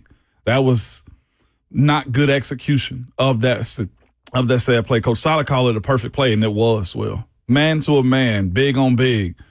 That's where the simplicity that you're talking about of a play, like filling your gaps, whether you're linebackers. Cody Barton spilled it back inside, but there was no fight across his face to make a play. And again, like I said, they started the game with I felt like a quick tempo offense. It was quick dives downhill. Both teams did, yeah. They did, but I'm watching them just like, oh, this is a bunch of quick hitters. That's another quick hitter for them. They're back at the line of scrimmage. Next thing you know, they started hitting them with a couple of play actions on the outside of it, and it pretty much just had them, I don't want to say guessing, but over, like wanting to make plays and playing outside of the scheme of the defense. That's where usually those plays, you either got your butt whipped or you playing outside of the scheme of the defense, and look like a little bit of both of them, considering what the third layer of the defense looked like trying to make that tackle. Let's hear from Robert Saleh about this. What happened on the two big plays? The first answer he gave about this, I want to hear the also follow-up on the Elijah Arroyo 36-yard touchdown catch. But this was Saleh's first answer at the beginning of his press conference right here. The two plays are hateful. The pass play, I'm glad it happened, because that is a fundamental issue in the defense, that if you don't get those reps, you just don't recognize it fast enough. And for it to happen, glass half full, I'm glad it happened. Half empty, it's happened. The run play, really well blocked by them. Corner had a long way to track in there for crack replace, but a really good run from them. But those two plays, wish we hadn't back, but overall I thought the defense was pretty good today. Is it fair to put a lot of that play on Cody Barton, Ramon? The 69-yard run?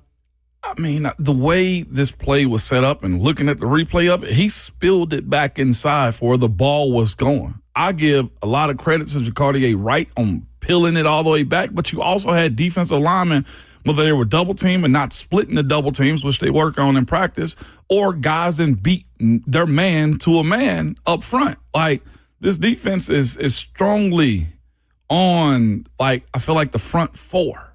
You got to win those blades of grasses right there, and they just didn't either. Like, if you, and I know you've looked at it, and I keep saying it, but look where the line of scrimmage was reestablished. Jacardia wasn't touched or didn't have to make a cut until he was about a yard into his run across the line of scrimmage. That moved. Like, I want to blame Cody. Heck yeah, I want to. But what was the support? What was the cutback support to where whether Alante was waiting for him to bust outside or whether he should have tacked more downhill when he recognized the running back had committed and put his foot in the ground. Like there's a lot of guys to blame on this one. This is not just a Cody Barton play on, hey, he screwed up. No. Guys got to beat their blocks up front too. We're looking at the 4th and 1 situation with the Seattle Seahawks defense. They won big on big in those moments. So when you talk about the trenches and winning that blade of grass, like there's a lot that goes wrong on big-time explosive run plays. Let's hear another answer from Robert Saleh on the Elijah Arroyo 36-yard touchdown catch of the opening drive. Basic, 100% basic, but like without getting too big in the weeds on whose responsibility that was, but stuff like that happens when you go from a match team to a vision-based team like we are. But there's still elements of match in our scheme, and just bringing that awareness to certain things that pop up. But like I said, I'm glad it happened because it's an easy fix, and for the player to feel that, it's like one of those, I get it now. And so for Kevin and Hook and all the safeties and all the corners, and the way they communicate those little simple exchanges, it's a really cool aha moment. Unfortunately, it happened in a game-like atmosphere. Thank God it was preseason, but 100% will get fixed. Robert Saleh speaking last night. They are moving to a more vision-based defense than matchup. Matchup where things become man-to-man post-snap. Vision a bit more read and react to the quarterback's eyes, drop into a spot in coverage in a zone. Robert Saleh saying last night, there are still elements, though, of match in certain scenarios, and last night clearly was one of those scenarios. It was, and you hear the players' names that he mentioned right there, Kevin and also Armani, both a Hook, as he calls them. You can't play in the backfield. You got to know where your zones are. And of course, you had Elijah Arroyo run right past Kevin Winston Jr. on that said particular play. Can't be allowed. Guys got to be good with their eyes. And again, he missed time last year, right? And it's a new defense. That's where you got to settle into. But here's what this also does behind that comment. If this shows up later in the season or, week 1, week 2, then are the guys not getting it? Do they fully understand it? Like, I do believe there's growth that happens throughout the season. But having those type of explosive plays when guys need to be in their zones and you're teaching it is something that you need to take very personal. Like I said, the Titans won that game, but when you look at the one unit and how they perform, you want to see that be a little bit more crisp. You want to see them whoop them a little bit better. The way the O-line came out in San Francisco, first drive, that's the type of dominance that you're expecting on both sides of the ball when your ones are going against the opposing team twos. Let's go to Matthew in Franklin, 615-737-1045. Hey, Matthew. Hey, good morning. Happy Monday morning to you, gentlemen. You too. One thing I saw that was mentioned by the announcers on TV, and I thought it was pertinent, is Saleh smiling and happy the whole time. Here's what I want in a head coach. I want a Ron Slay, I want a Ramon Foster, UT game day, 5 tequilas back, pissed off for glory, wanting to win a game. That's what I want in a head coach. I don't want us getting beat and sitting over there not just, smiling at it.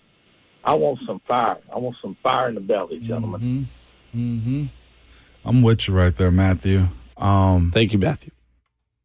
You put your head up in frustration there. Why? Not necessarily frustrated, because I guess I didn't see the smiling on the broadcast or who even brought it up. I know it was Jonathan Vilma and I forget who else. Kenny Albert. Marv Albert's son, I'm guessing. Mm-hmm. Little Nepo. Really good broadcaster. That was not Nepo. He respectfully, I'll one baton get passed to the next. But either way, if he was smiling, how much weight, I guess, and we discuss all of this, is going to be put on this preseason, right? Like that's the one question that I want to tell y'all definitively. This is going to be bad. This is going to be good. But being inside of locker rooms, there is a different mode as far as preseason and regular season. And the side in which I guess Saleh may have been smiling or smirking at might have been the fact that guy's going to get cut. We won't use him.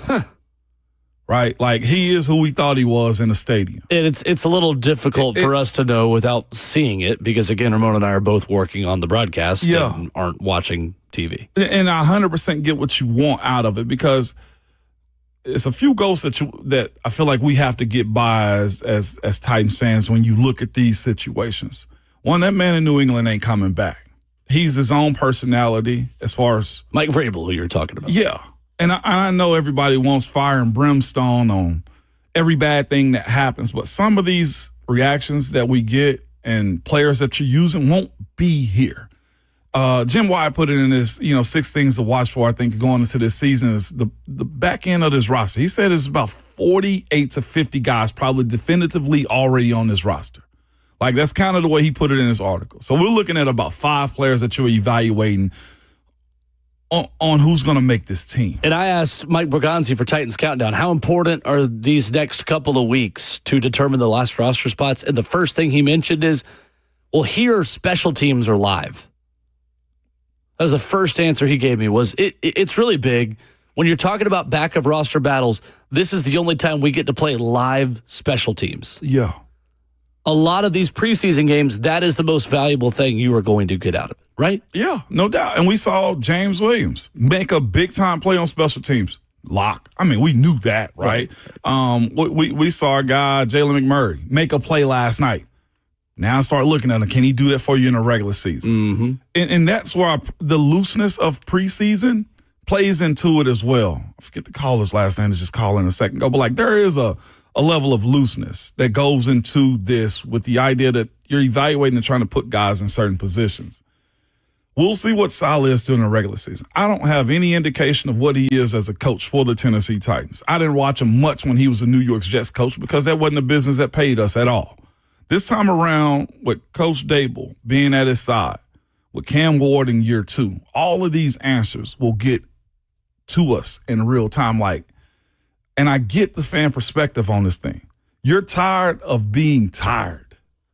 Like, I'm 100% with you on this one. But the evaluation of what to expect in a regular season, what if they do flip the switch and all of this is for nothing? You got a lot bigger problems than Robert Saleh smiling on the sideline. The biggest issue that I feel like this team is looking for is, when is the connection with Cam going to compute down the field? Mm-hmm. That, to me, is a way bigger talking point than is Robert Saleh smiling. Yeah. I can tell you, like, Robert Saleh is still a motivator and a leader of men behind the scenes. And not behind the scenes. Like, I don't think he's the type of coach where that's going to really be very, very much of an issue. Yeah. Kind of surprised to hear that call today.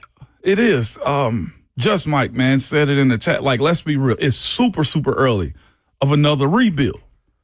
But, like, here's the thing behind it. We are, and I'm joking and laughing about the idea that C.J. Stroud is asking for $70 million. Did you see that kind of got debunked, actually, by the way? Well, however it turned into. That guy said, well, I was actually just connecting the dots. I'm not a reporter.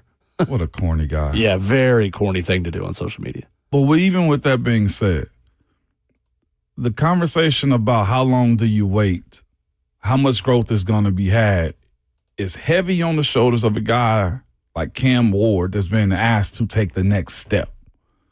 That is concerning. Watching that connection with the new coaching staff and there not being much flow. There not being many downfield, connections. Some of the stuff that you saw in the rookie year pop back up again. You got 2 separate weeks of rookie mistakes being made in year 2. Coaches have a famous saying of any young guy, what you did in year 1 ain't going to impress me in year 2. You had a twirl around, intentional grounding against San Francisco, and you have a scramble outside of the pocket that netted a sack fumble.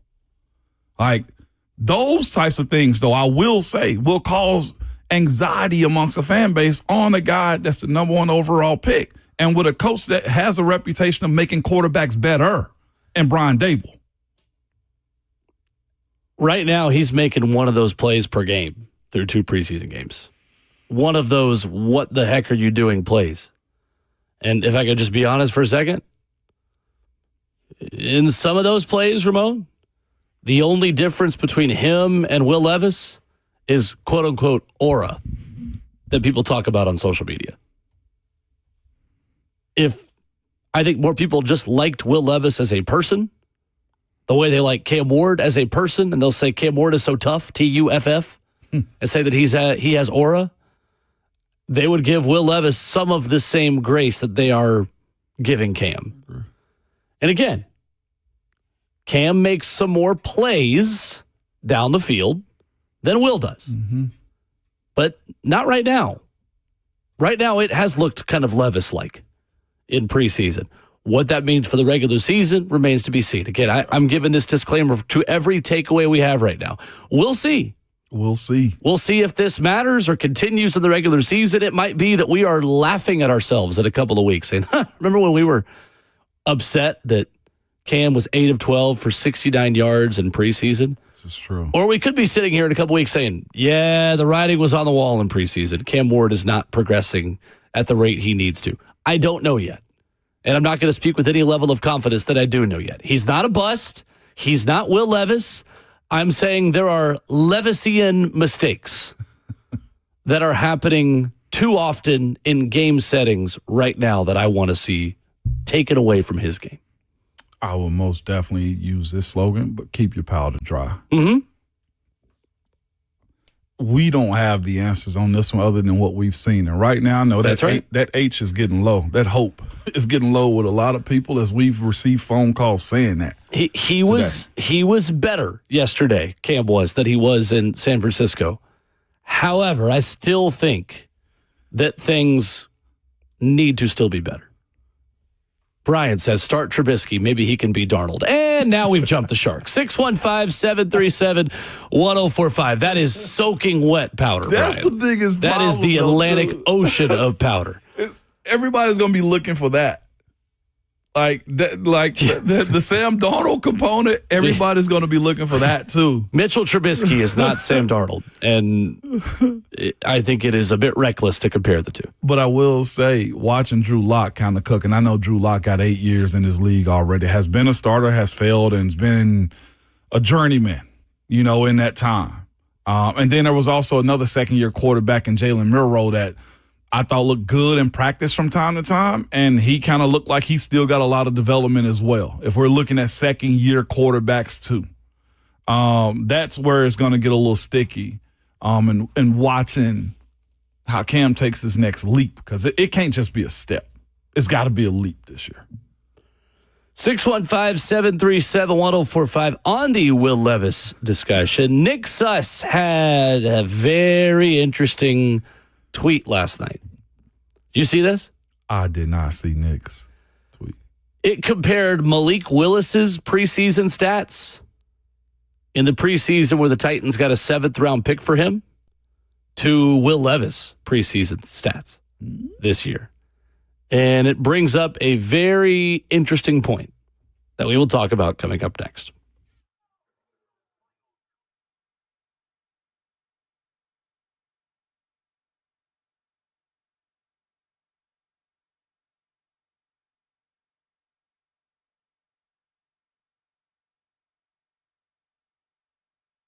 If you have a 2, 3, or 4% mortgage rate, don't refinance it. You don't have to, but you can still get cash out of your home. Introducing Loan Pronto's zero-cost equity loan.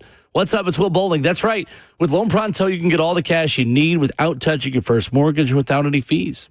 One local homeowner just got $100,000, paid off all their credit cards, paid off their existing HELOC, remodeled their kitchen, and saved over $1,500 per month. It gets better.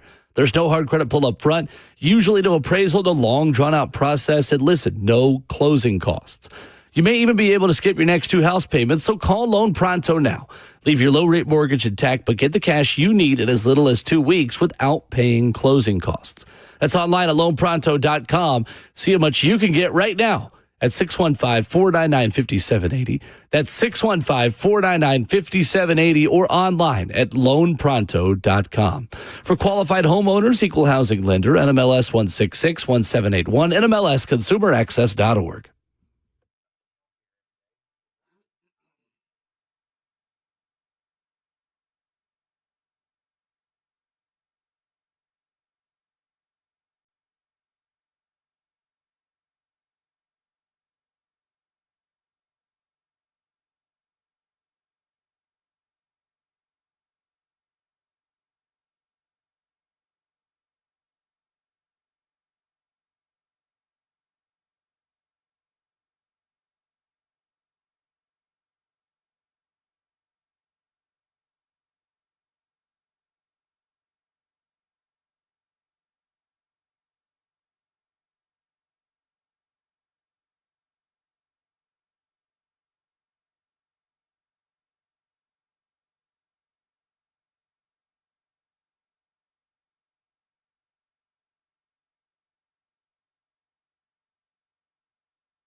So our good friend Nick Suss was very, very smart to compare the preseason of one Malik Willis to the preseason of one Will Levis.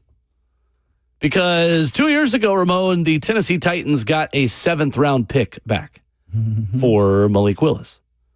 Ramon and Will, 615-737-1045. I'll get back to your calls in a minute. He tweets last night, useless midnight thought.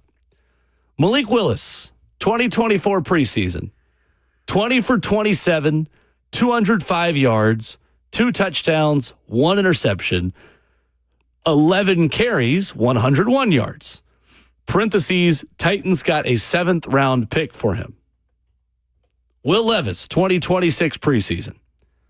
7 for 17, 57 yards, 0 touchdowns, 0 interceptions, 8 carries for 37 yards. End of tweet. Are we moving forward toward a world where Will Levis is either QB3 or cut? I think he's probably close to the cut. Although I will say, watching him throw his body on the line a little bit last night was kind of fun. Like, again, there's a world where position change might need to be in play for him. I don't think his mentals will ever allow that because of the pride of the position. If you just mean position change being wildcat quarterback, I agree. I don't think he's going to move to tight end. I know he can't block, but no, I mean, boy, he's tough as a $2 steak, though. But I think he could be a mobile quarterback. I mean, honestly, what the Seahawks used Jalen Milroe as last season. Taysom Hill's a really popular comparison. I think it's something like that. Yeah. For Levis to stick somewhere else if he wants to play and not just be a backup quarterback. So if he's third quarterback or cut, does he get picked up? I think so, yeah. I'm going to be fascinated to see the team and what style of play. Does he want to get picked up? What you mean by that? Like, does he want to just, I mean, obviously the contract being what it is, I think he would clear waivers, right? And somebody would have to sign him. Is he more likely to take the best offer immediately or wait a couple of weeks to see if somebody gets hurt and keep working out and go wherever? I mean, obviously that could still happen if you were on a practice squad somewhere. If you were on, say, just picking on a random team, the Rams practice squad, like anyone can claim you at that point, but I don't know. Yeah, I think he goes practice squad immediately to somewhere. I just don't know what they're going to do with him. Commenter says he will be a Jaguar. Yeah, that's very possible. Can't trade him, that's for sure. I'd say that's probably the leader in the clubhouse. You said a couple weeks ago that you could trade him to Jacksonville. No, I said we were in the division, right? I'm the one that said we were in the division. Yes, we had this conversation. You're like, oh, no, that doesn't totally prevent it. And I made the point, like, all right, well, you got to give me one better round to pick if you're trading him to Jacksonville versus everyone else since it is in the division. But I do remember saying for a bag of chips, though. Yeah. You said you would trade him to Jacksonville for a bag of chips. Oh, yes, I would. I did say that. But here's the thing about it. I don't think there's a harm in sending him there. He's not their starter. I don't think he has trade value right now. I would take a can of corn, 100%. I don't think he has trade value. I think that his pathway for playing for somebody else right now is by being cut and playing somewhere else. I do. Yeah. That could change. I mean, maybe it's one preseason game. And to be fair, he's not been given the best pockets to throw from either. It's not totally his fault. But he's not done enough for me to say that he has earned a QB2 job somewhere else. He's just not. He could be Josh Allen's backup. Yeah, he could be. I think that's another really good fit. Mm-hmm. He could be Josh Allen. They play similar with, Josh Allen. They do. Jack on YouTube says Titans are not trying to trade him. I would confidently say that their actions would say otherwise. I was going to say, why is Hendon not playing more then? That would be my only, pushback on you, Jack. They're giving him a lot of opportunities to showcase his athleticism, to play a lot of snaps in preseason games. I mean, if they really wanted to trade him, maybe they put him in and say, Trubisky, you're in bubble wrap. Levis, go take the second and third quarters against the Chicago Bears. That's what I would do. Yeah. at this point. But my question would be, why wouldn't they want to trade him? Because they have their starting quarterback right now in Cam Ward. And their backup. And their backup in Mitchell Trubisky. And a practice squad player in Hendon Hooker.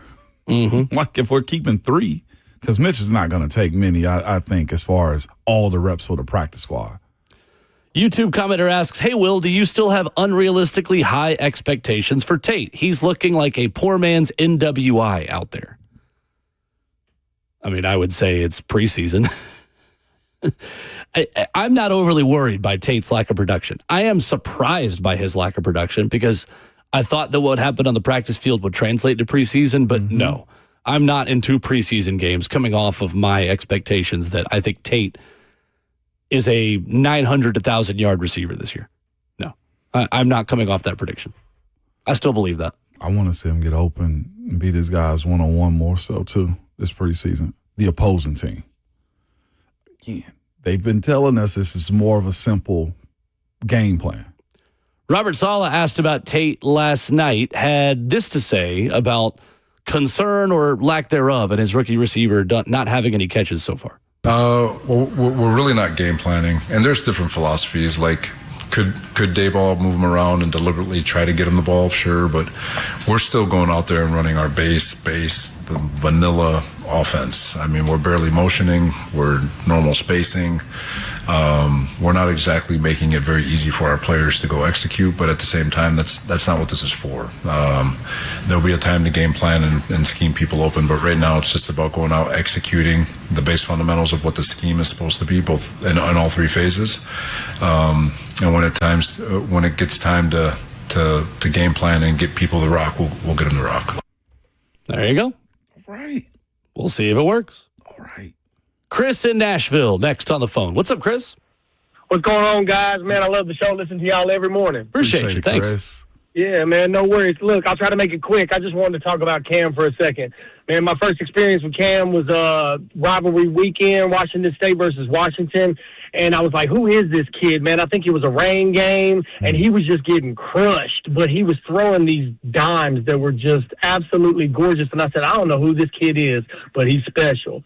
And then he goes on to Miami, and he does great things. And then come to find out, he's coming to my Titans. And I'm like, oh, my God, we got something. The diamond in the rough, let's go. And the talent is there. The skill level is there, but last night, man, he just disappointed watching some of these decisions he was making.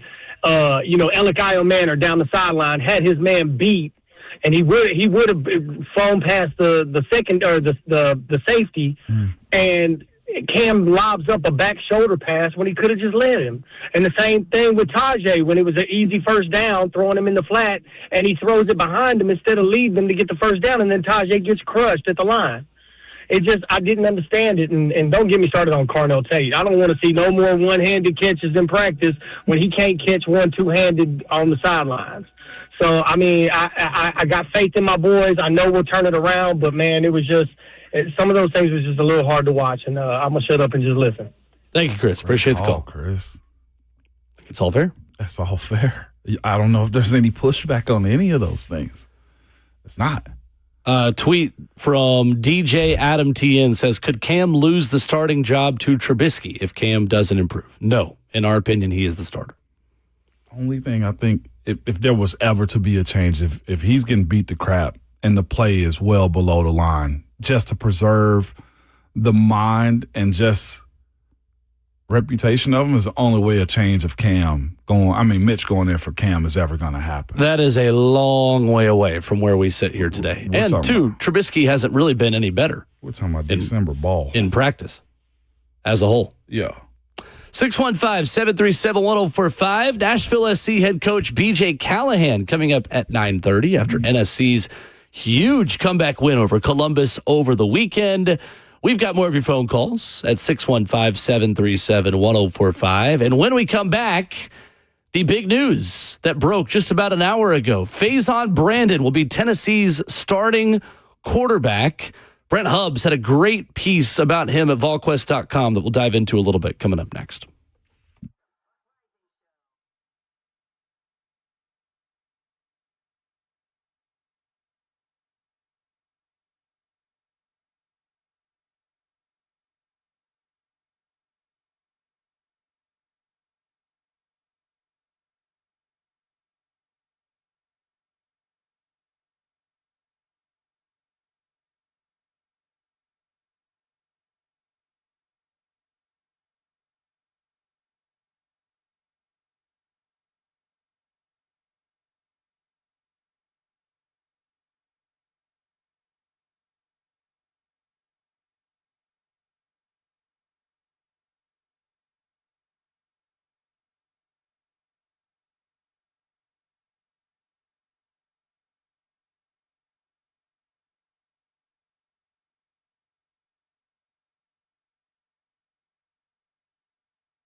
9:04, good morning, live from the Circus Sports at the Mid-Kentucky Downs studio. I'm Justin Hawkins. Vols football news this morning. Josh Heupel has named true freshman and five-star quarterback Faison Brandon its starting quarterback per multiple reports. Tennessee opens the season against Furman in Knoxville on September 5th. Last night, the Titans came back and scored 16 unanswered to beat the Seahawks 19-16 and improved to 2-0 in the preseason. Joey Sly connected on all 4 of his field goals for the second straight week. The starters, they played 3 series.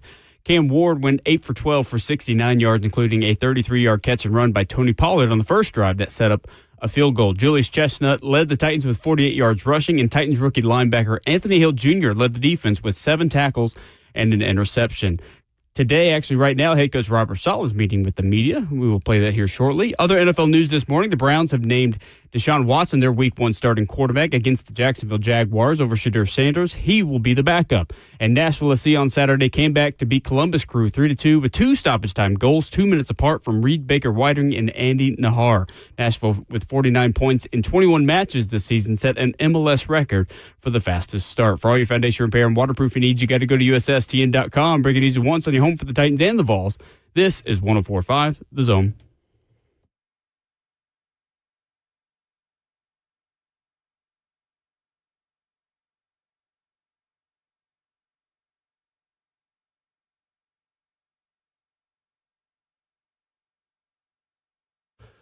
Away we go into hour number 4. Not used to having a Robert Saleh or any coach press conference at 9 o'clock, so my apologies. We'll talk a little bit of Vols coming up in a few minutes, but right now, Robert Saleh addresses the media. How much more precise can he be there to make a difference to set those guys up for a better situation? Yeah, on those short passes, you could look at it 2 different ways, but yeah, you're always going to strive for perfection to give those guys a chance to drop step, get vertical, be efficient in their concepts. There's obviously some what's the word I'm looking for from a continuity standpoint, just understanding that the quarterback might be trying to put the ball somewhere to keep you from harm's way, and just understanding where you are in the zones and feeling what the quarterback's feeling. So there's a lot of different things that are happening. I can tell you more often than not, the quarterback knows where the defenders are with the offensive players' backs turned to the defense, if I'm making sense to you. And throughout the league, you'll see it. Quarterbacks will put the ball in places that they're trying to get the ball carrier to be able to stay away from the defenders. So there is a continuity part to it. It's not all Cam, and it's obviously something that we're working with.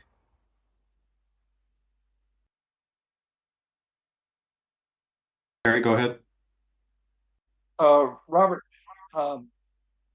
the running back room seems to have, some guys who've been out like Singleton and Mullings, and you've had guys like Chestnut and Carter kind of step up. How hard are the decisions going to be, and kind of what are you looking for out of that room as you make your final decisions? Yeah, we're hopeful to get Singleton back this week.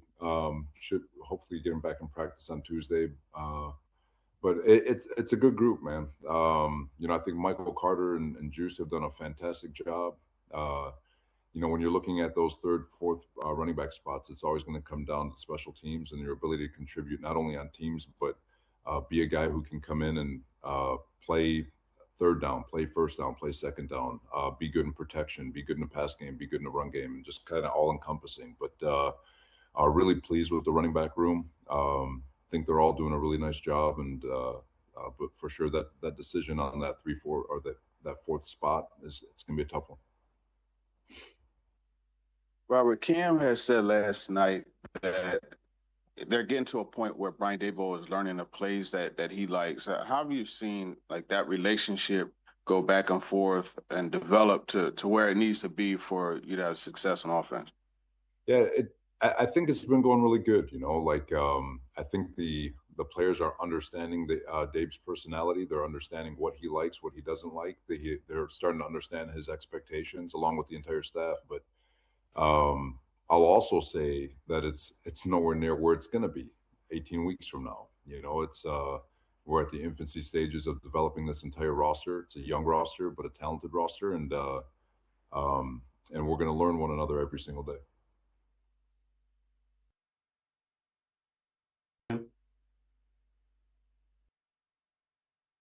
I know you, Robert. You talked about the O line. I guess Carmona in particular. How do you do second time out? I thought he did a decent job. There's like all rookies, there's always going to be things that they can work on, but overall, I like the way he's been progressing.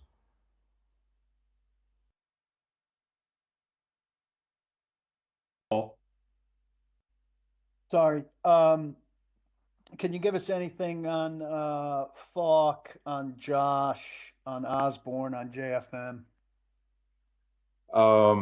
Ozzy, I'll start with Ozzy. He should be back next week or for Tuesday. JFM, we're hopeful to have in practice. We just held him out of the game, but he should be practicing on Tuesday. Keldrick is going to be day to day. Don't expect him back this week, but he should be fine for the opener easily. And then Josh is also, we're going to reevaluate at the end of this week and see where he's at. Thank you very much. You got it. Robert, when you've kind of looked at the pass rush through these first couple of preseason games, what are you seeing? I know we're not seeing the sack stat that we kind of focus on. What are you seeing when you're evaluating the first teamers out there? Yeah, the biggest thing we're looking for is just to make sure that they're rushing as a unit. It's not for individual contractors. There's a lot of examples yesterday where, we're running a stunt and our control B gap player gets a little bit high on the quarterback and he escaped. That was the scramble that went for 11 yards on a 3rd and 10, I think it was, with Drew. And so you're just looking for them rushing as a unit. I think Milrow got out once I think it was Femi, got a little bit high, left the level of the quarterback. So I'm looking more for the detail. I'm not really concerned with one-on-one wins right now. We'll work on that. Like I said, we're not in game plan mode where we're trying to scheme up one-on-ones for guys to go eat. We're really working on our technique, our fundamentals. We're really trying to make sure that we're rushing as a group and understanding how this unit needs to operate so we can get ourselves regular season ready. Robert, when you look at the progression, understanding that it's not linear in camp, have the ups and downs been about what you expect with a new team and new systems being going? And at what point, now entering the last week of training camp, do there need to be more ups, fewer downs, and a little bit more consistency? Yeah, you always want all ups, right, Steve? But it's going to be there's going to be peaks and valleys all season. There always is. You could be and every team, even the world champs, are going to experience it. But it's going about as expected. There's going to be some moments of heartbreak, and there's going to be some moments of that was awesome. But one thing I'll stand on the table and I can damn near guarantee it: this team is going to get better every single week. Like I said, I'm pleased with the fronts, O-line, D-line. I think those guys are going to be rock solid throughout the season. And then our young secondary, our young skill groups, those guys are going to get better and better and better. And the better they get, the faster they play. It's going to be a fun group as the season progresses. Harry, then Jim.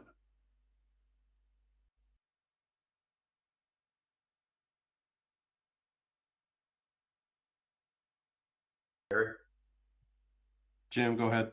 Okay. Robert, you're playing, I guess, still in the 20 range for Saturday, and how tricky is it with the cut down day, the day after the game? We'll get a lot of information this week, and like I said, we'll have a personnel meeting today. We've got our joint practice on Thursday. That'll give us a lot of clarity. And we're getting close to, like I said, there's a lot of positions up for grabs, but at the same time, there's the information is damn near complete. It's a big week, and there's a lot of things that can move the needle, but we'll be fine. We'll be prepared for it. Robert, when you talk about the secondary and some of the struggles that they've had back there, how much of it is miscommunication versus technique not being correct, or in a coverage or a drop and things like that? Well, yesterday overall, I thought yesterday was a lot better. I know we had the one play which, like I said, I'm actually glad it happened because it creates an aha moment for the entire secondary to understand why we do things a certain way. And so that fix is easy. But it's you wish it happens in practice so it doesn't look so shady. But it happened. I'm glad it happened when it happened. And like I said yesterday, it's going back and watching the tape. It's exactly what we thought, and it'll get fixed. But overall, I thought the secondary was a lot better with regards to their man coverage techniques. There's a couple things that I'll get clarity on with some of the illegal contacts they called. Like for example, the one on Flott on the interception, I'm very confused on that one. And so just from a teaching standpoint, what we can do better as coaches, but I do think they took a step in the right direction. I thought the windows were a lot tighter. We need to improve our tracking angles and tackling when we're out in space, but overall, I thought fundamentally everything was a lot closer than very much improved from a week ago. Sharon, then Paul. I know you have a million things on your plate, but I'm wondering, is one of those things, and obviously you rely on your personnel folks, but if there's particular areas where you feel the roster could get better, do you at all like monitor or watch any other teams that are playing just to see the possibilities of guys that you may be able to pick up once everything is done, as far as the cuts are made? No, that's a good one, TD. The conversations between Borgo and I are constantly being had. It's every day. So yeah, we're having a personnel meeting today, but we're constantly talking about the roster every day. And his staff is outstanding. They're way ahead of the game. That's where they're looking at all the tape. They're looking at all the players. They're looking at all the availabilities, all the possible roster cuts, all the possible trade moves, just any avenue to help this roster get better. And our communication is just to give them a heads up on how we're feeling day to day, and it changes every day, And but his staff is on it, and when the time comes, our staff will get a group of guys that they believe will help improve this roster, and as an organization, we'll make those decisions together.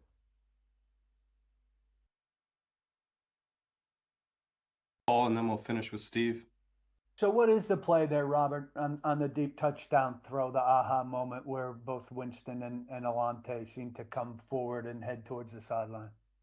I'm going to stay away from the schematic aspect of it, not to tell opponents what our rules are, but I can assure you that one is it's awesome it happened. I know it sounds weird, but it's awesome it happened because it should provide a lot of clarity to the back end. Shouldn't they know it going into that game? Paul, there's certain things where when you're shifting from a match coverage to a zone coverage, like I alluded to yesterday, there's differences in reactions to certain movements. They've got to see to understand, and you would love for them to know it. You go through some of the walkthroughs, but to see it, there's nothing like seeing it in a live rep. And I'm glad it happened. Like I said, there's sometimes you need a scar to feel the weight of making of communication, and that was one of those moments. Thanks. You got it. And I guess, Robert, to build a little bit off of that question, you said a moment ago that you wish those aha moments happened in practice and not in a game. I think there were some Titans fans who looked at plays like that on national TV and maybe got a little discouraged by last night, despite it being preseason. Do you have a message to them at all about those moments being on that stage and what it means, if anything, moving towards the regular season?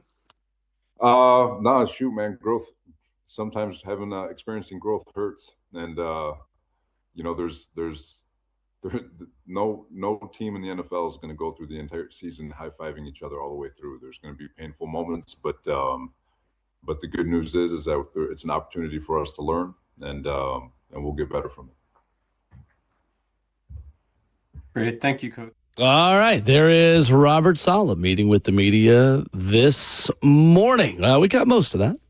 Missed the first couple of minutes of it. Some injury updates baked in there as well. Big takeaway from you, Ramon? He likes mistakes. And I don't say that tongue-in-cheek. I say that because he likes the idea of, I've taught you, I've told you. Now let me show you because you messed up in the game. now you have to listen to my rules. Now you got to watch what I'm doing. He didn't overpromise anything with the last, question that was asked. I thought that was super unique. People always, well, what about the fans? We're the ones that's paying money. It's expensive to go to games. And it's the same way I felt as a young teenager when I was growing super fast, growing pains. If you want to grow, you're going to have to feel a little bit of it. I just know this, though. This fan base is tired of feeling growing pains. It's time for me to be the 7-footer that the doctor told me I was going to be so I can go and be a pro like Shaq. I want to dunk, Dad. I want to dunk, Dad. That's where this fan base, growing pains hurt. But, man, them dollar bills, they hurt as well when I got to have 5 different subscriptions and pay a premium to go watch my favorite team. I know we said we would talk about Faison Brandon, the Tennessee quarterback battle that has officially ended for now this morning today. If you just missed it earlier in the show, Faison Brandon named as the Tennessee starting quarterback. I did not remember that Robert Saleh was speaking to the media at 9, so hand up, that's on me. We will get to the Faison thing at the end of the show. And obviously spend a ton more time on that tomorrow when it is not a Titans Reaction Monday today as well. And I'm sure you have thoughts on Deshaun Watson being named the starting quarterback at the Cleveland Browns, because that just happened too. They handcuffed themselves. In some ways, yes. They handcuffed themselves. Yeah. Yeah, and contractually, they absolutely did. I lightly defended Deshaun Watson's words this weekend. You did? By saying he's not wrong. He's wrong in a lot of actions he's done, but maybe his words aren't always wrong. That's their management team. Yeah. The Cleveland Browns did this to their fans.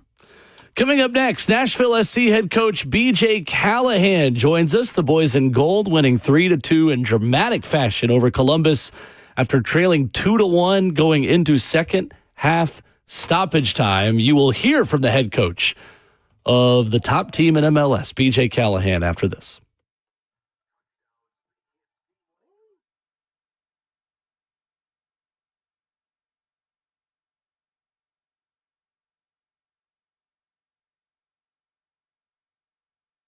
You know what you need for your tailgate? I'm here to tell you that answer. A Ford F-150. And right now, it's F-150 season at Two Rivers Ford. Right now, you can lock in 2.9% financing for up to 84 months on a brand new 2026 F-150. You can choose the terms as well. Plus, $1,500 bonus cash and a 2-year complimentary maintenance plan. That's 2.9% APR, $1,500, and a 2-year maintenance plan on your new F-150. And when you do business with Two Rivers Ford, like I do, you can rest assured you do business with the locally owned company that's upfront and honest. The price you see online is the price you see when you go to the lot and when you pay. You won't find any add-on accessories or surprises that increase the price when you get to the dealership. So put an F-150 in your driveway. Go see the non-commissioned sales team at Two Rivers Ford. The family owned for three generations. Two Rivers Ford, the South's most trusted Ford dealer.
Ramon Will continues on 104.5 The Zone alongside the 11-year NFL veteran and Titans radio analyst Ramon Foster. I'm Will Bowling. Yeah, you are. My headphones are sorting out. Sorry, I didn't know if our levels are going down or if my headphones are not working. Turns out they're my headphones because my cord is wrapped around my chair. You went quiet. I thought you was questioning yourself right there. Like, yeah, no, you are Will Bowling. I'm Will Bowling? Question mark. I'm Ron Burgundy. Yeah, no, seriously, you're him. That's what the kids say anyway. Oh, thank you. I appreciate that. You know, every once in a while we compliment each other. Every once in a while. That is absolutely right. Connecting with Nashville SC head coach BJ Callahan as we get him on air here in just a moment. See, the G moves silent in his name too, like lasagna. Yeah, that's true. I tried to throw it off the backboard. No, it's good. You were talking to me and Justin was talking to me at the same time, so I didn't hear the punchline. Gotcha, man. Well, I'm excited. I was at the Waffle House this past weekend after church. The boys like going, so we appease the boys and go to the Waffle House. There was this couple sitting outside. I didn't even get their names, but they were rewatching the game and they were going bananas. BJ will probably be very happy to hear that. No, seriously. The good word is spreading around Nashville. As we are joined by Nashville SC head coach BJ Callahan this morning. BJ, good morning. Appreciate you hanging out with us. How are you? Hey, good morning, guys. Thanks for having me on. Absolutely. Well, Ramon, you want to go ahead and just start here and tell the story of what was happening on Sunday morning after Saturday night's comeback win? No doubt, Coach. We're after church, my boys like to go to Waffle House, man. We're sitting outside. We're waiting because there's a long line out front. Not sure if you've gone to Waffle House as of late, Coach, but you need to go check out the good people there, okay? And there's this couple just middle-aged, probably went to sleep because, the game went long, and they're sitting there doing a recap of the entire game as if it was live, just back and forth. The wife asking the husband question, so what happened? You can tell he's looking at her like, be quiet and let me watch this recap. They were so in on it, man. I just want you to know Nashville SC is spreading more and more. The more you're in public, man, and the more wins you guys get, man. That was a phenomenal exchange between that couple, man. I thought you'd be proud of that. No, I appreciate you telling those stories. That's what this is all about. Our team is obviously representative of the city, and the more people that we can have connected to the team and following the team, I think it lifts all of us. BJ, it was a really fun comeback and an incredible win, down 2-1, 2 stoppage time goals. What were you most proud of about the comeback and the way your team was able to fight back for 3 points? Yeah, I think obviously, we were up 1-0. We concede 2 goals, but this team has continually shown that they have responses in them. And that's something that we talk about from day one, is staying true to ourselves, compete until the end and having that mentality. And so to see the response at 2-1 to go 2-2, and then you see, once the Giotis goes crazy at 2-2, Sam grabs the ball and wants to put it down, and we know we're going to go for the win at that point in time. And so I think, through the course of a season, you can talk about how well you can play and your style of play, but these are the games that have defining moments where, the whole group comes together and rises above some adversity to get the win. Nashville SC head coach BJ Callahan with us here on Ramon and Will. And 3 out of your last 4 goals, BJ, have been from defenders to earn points in stoppage time. Maxwell Waleji Wednesday night in New Jersey against Red Bull, and then obviously Saturday with Reed Baker-Whiting and Andy Nahar scoring. You gained 5 points through defenders scoring goals. How proud are you of that and the mantra that you have for this team of everyone attacks, everyone defends, that it's guys that maybe in name only are purely defenders coming up with big goals? Yeah, Will, I think it's a microcosm of what our team is all about, that everyone makes contributions when your number is called. Everyone is prepared the same exact way. And so some of those goals that you see with Maxwell and Reed are coming off attacking set pieces, which is something that we spend a lot of time on. We spend a lot of time on all the phases of play. And we talk about, guys finding their moments and seizing the moment when it happens. And there's 2 ways you can go about it. You can kind of wait for your moment, and then try to take an opportunity, or you can go hunt for your moment. And I think right now you see a team that's out there hunting for their moments to make an impact, to help this team continue to stack 3 points each and every night we get to play. BJ, what adjustments did you make with about 10, 15 minutes left? That water break kind of came at a good time to be able to kickstart this comeback. What worked at that point tactically to be able to create these chances? Yeah, for us that was a huge kind of moment in the game, and I'm glad that we had that because we needed to make it just to get everybody back on the same page and kind of get a clear plan for the last 15 minutes. And for us, it was just about making sure where our center midfielders were going to be positioned, and also how we were going to get some high and wide players to try to stretch out Columbus. I thought they were doing a really good job of being difficult to get into their penalty box. So we needed to just get a few positional adjustments to stretch them out as wide as we could to find access through the middle of the field. Nashville SC head coach B.J. Callahan, our guest. Coach, what has the lift been like in a 3-game week, man? That's a lot of movement, a lot of just different cities. And where's the sleep at and how you guys have managed this? Yeah, I mean, I give a lot of credit to the guys because it is a lot. Obviously the starting of that 3-game week was a big win versus Miami. And so to be able to kind of recover, regroup, and I would say refuel the tanks after that, pretty much leaving everything out on the field. The credit to the group to go to New York and grind out a win.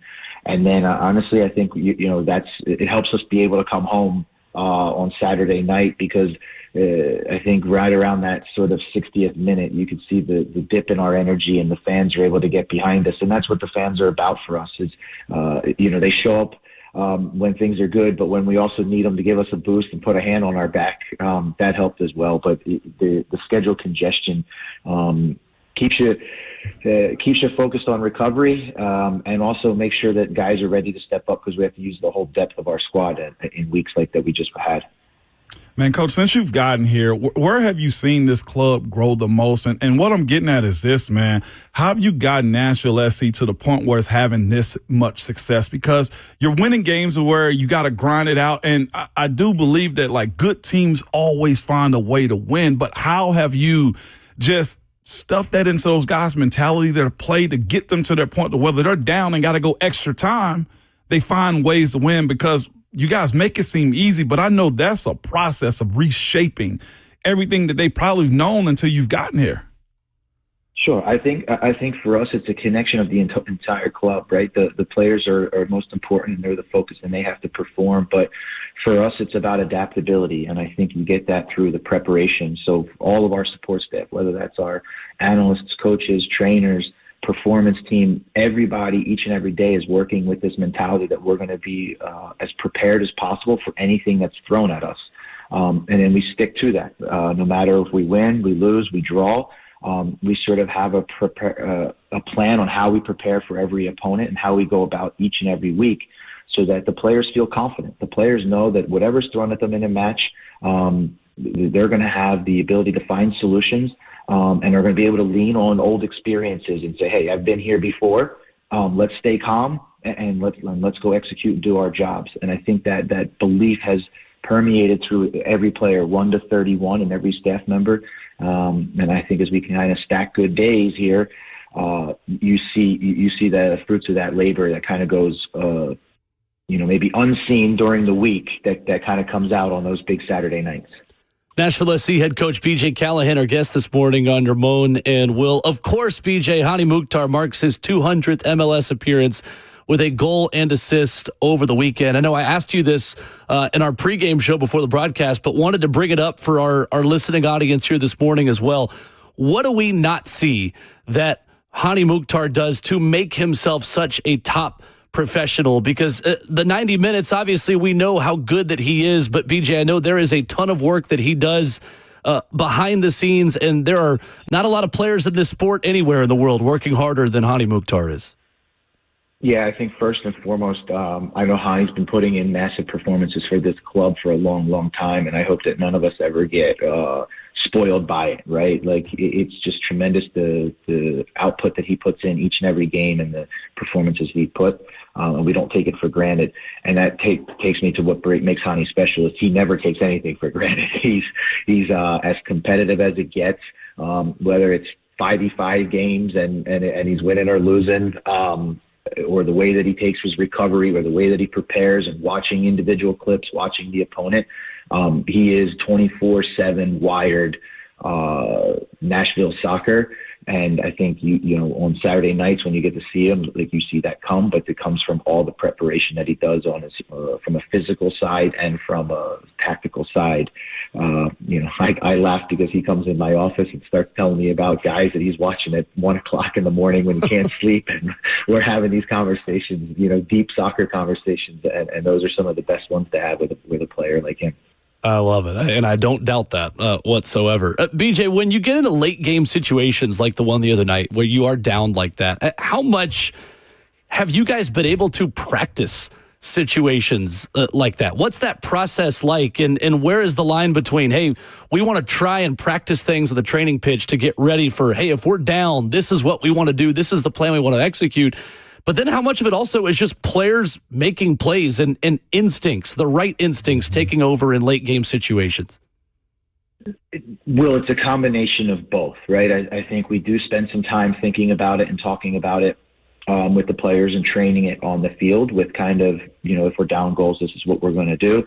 The coaching staff does a great job before each and every game, devising what we call during the game variations. So we, you know, in a calm state, we're able to sort of game plan some of these late game scenarios.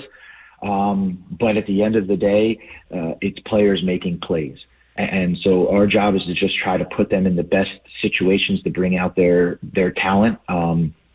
And, you know, but the players have to execute, the players make the plays. And I think you saw that Saturday night, obviously, with the set piece goal by Reed. And then just you know, listen, we're not teaching Jason how to hit that pass to Andy and the beautiful first touch and a far post shot. And so it's truly a combination of both of those things. And that's what makes, you know, nights like that special, is when it kind of all comes together and the collective can share in the joy of winning that game. Joined by Nashville SC head coach BJ Callahan this morning. Coach, like on the lighter side of this thing, man, like you find yourself scoring 2 goals in the last like 3 minutes of this game. And like I have to ask you as a coach, and coaches always are usually one way with this, but do you allow yourself to celebrate? Because the way you guys won is almost like getting an onside kick for a touchdown and then a pick six to end it as well. You gotta show some emotion. Like I'm on the sideline showing emotion for a freshman football comeback, coach. This is Major League Soccer. Please tell me you show some emotions. Yeah, you do. I think you have to. The game, any sport, is emotion. So much is involved in that. You know, and I think as the head coach, you do have to show a little bit of reservation. But these things are abnormal, right? And you have to let it out. And I mean, the emotion comes from just being so happy for the guys and how much they put into the game for 90 plus minutes in heat and humidity. And to just sort of see the joy on their face and kind of all the hard work that you kind of put in. Yeah, you let your hair down a little bit and you enjoy those for sure. They don't come around all that often. No. I love it. BJ Callahan, our guest this morning. The boys in gold off to the best 21 match start in MLS history with 49 points and a big win over the weekend. BJ, thank you so much for the time. We hear from so many of our listeners saying, hey, I'm in. Whether it's World Cup, whether it's just how good NSC has been this year, I'm in on this and jumping on the bandwagon. I know you're hearing a lot of the same things. Exciting time to be a Nashville SC fan. Thanks for the time. Appreciate your time, Coach. Yeah, no problem. Thanks for having me. Thanks for the support, and everybody's welcome. Let's go. I love it. Yes, sir. BJ Callahan with us here this morning on 104.5 The Zone. Appreciate his time. You got to see if he's got a heartbeat, man. Coaches just play it one way sometimes. And here's the other part, too, the reason I want to ask that question. They've won so much that some coaches go the opposite direction. Just tie you down, don't give you any breathing room. But when you win like that, like, he's right. The emotion has to be celebrated. And I think it's better when a head coach put themselves to be exposed like that to his team, man. That's good stuff. Really good stuff. Yeah. Really good stuff. All right, coming up, final call for phone calls, 615-737-1045. Big news of the morning. Faison Brandon named the starting quarterback of the Vols.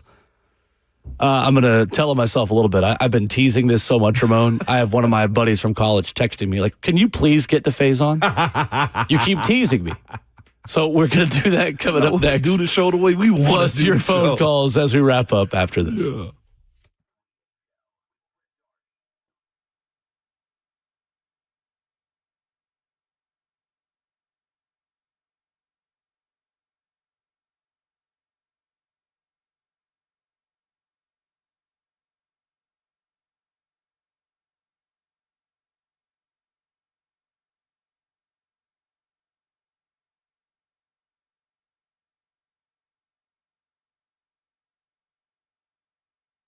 Brentwood Jewelry is the place to go if you are looking for that engagement ring, that timepiece, or something nice for an anniversary or birthday. What's up? It's Will Bowling. Brentwood Jewelry takes care of those big life moments, whether it's the perfect time for the proposal or you just want to get yourself something nice. Right in the heart of Brentwood, just off Franklin Road, 7012 Church Street East is where you can go see them. They're online at BrentwoodJewelry.com. Brentwood Jewelry helped me through every step of my wedding, everything that I needed, all the shiny stuff that was involved. And they're a family-owned and operated business spanning 3 generations. They will take care of you and have some of the best options out there as well. Exceptional style, exceptional deals every day for over 50 years. Shop local with Brentwood Jewelry, your family-owned and operated jewelry store for over 50 years. Online at BrentwoodJewelry.com.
Ramon and Will on 104.5 The Zone. Buck Rising on deck.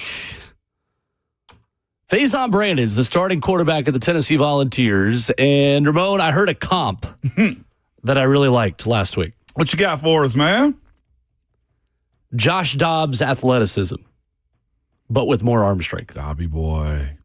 This is a pro Josh Dobbs show. Yes. I think we would consider him a friend of the program. I wish they would play my guy like he ain't him. He had a great rushing touchdown over the weekend against who'd the Lions play? The Lions play a lot of things in my head right now. That's not one of them. Preseason. For the Lions. Somebody. Yeah, for the Lions. Exactly. Go back into my Titans radio notes from last night. I'm going to answer this before I move on. The Lions played the Commanders. Mm-hmm. Faison Brandon may be even better in games than in practice because he hasn't been able to show off his athleticism yet. For sure. Because nobody can try to tackle him yet. And that's the thing that I think is exciting. The story is this. Faison Brandon won the job. It's not that George McIntyre totally squandered a chance. Right. And Pete Thamel's narrative of Faison Brandon has overcome the veteran quarterback, George McIntyre. He tweeted that this morning. George McIntyre has 69 career passing yards. George McIntyre, I think, is a talented player who may have a really successful future, maybe at Tennessee, maybe somewhere else. I think even George McIntyre would tell you, well, I'm not a veteran yet. This was a even playing field, and Faison Brandon went out and made more plays. And that's why today, Ramon, he was named Tennessee's starting quarterback. Man, Tightonomics in our chat backs you up on that one, man. As far as the Faison side, he goes, Faison must be really smart and protects the ball for Hyper to start him. Like, it's that side of it, too. The competitive side plays a part in it, but knowing how to make quick decisions and take care of the ball plays a part. Like, that was one thing we did hear from Hubs and also Austin Price was the fact that he let go of the ball. When it was time for the ball to go on time, he did. And George kind of had a little bit of a hesitation, whether it was the O-line in front of him or not. We don't know how the full competition went. But, I mean, you got to have a whole lot of, I guess, future optimism for a guy that wins it in his rookie year. Growing pains going to be a part of it, no doubt about it. First time Tennessee will have a true freshman starting quarterback in week 1 since you were playing tackle. Absolutely. Brent Schaefer. Safe. Which is, again, a lesson. The last time a true freshman starting quarterback started week 1, he wasn't starting for long. Here's what I will say, though. Just saying. Faison comes in this thing with a whole lot of hardware from the high school level and a 5-star. Schaefer was a 4-star, mostly used his legs. Faison is a thrower. If we can be 100% transparent about it, Schaefer won it based off athleticism. Faison, it's more than just that. Yeah, I'm with you on that one, though. But, yeah, Schaefer wasn't ready. We got 1 minute. Drew at McMinnville gets the final call of the morning. Got to be quick, Drew. What's up? What's up, Drew? Morning, fellas. Morning. I'll be quick. 2 things. I know the offense was basic and base whatever, but there's going to be times late in the game where Cam Ward has to make that throw to get us down the field to give us a chance to win. And another thing that I'm very concerned about is our defense seems to just get pushed around. I don't like that. I don't care who we're playing. We can't get pushed around like that. Right. I'm going to hang up. Y'all have a great day. Thank you, Drew. All facts, Drew. No arguments here. I think that's why people are pushing back on, having folks call in about Coach Salah smiling on the sideline. Like, there's a sense of pride that goes into it. Tennessee Tough resonates, man, and those guys play with a high caliber expectation. I know this fan base does, too. No doubt. Demand a lot, that is what I'm saying. Mm-hmm. Fun show. Quick show. Appreciate PJ Callahan hanging out. Great to have him on. Talked a little college ball. We'll go around preseason week 2 a little bit more tomorrow. Didn't have time to get to as much of that as I originally planned, but that's all right. We had a lot of your calls and a lot of Titans thoughts and a Robert Saleh presser. Sure did.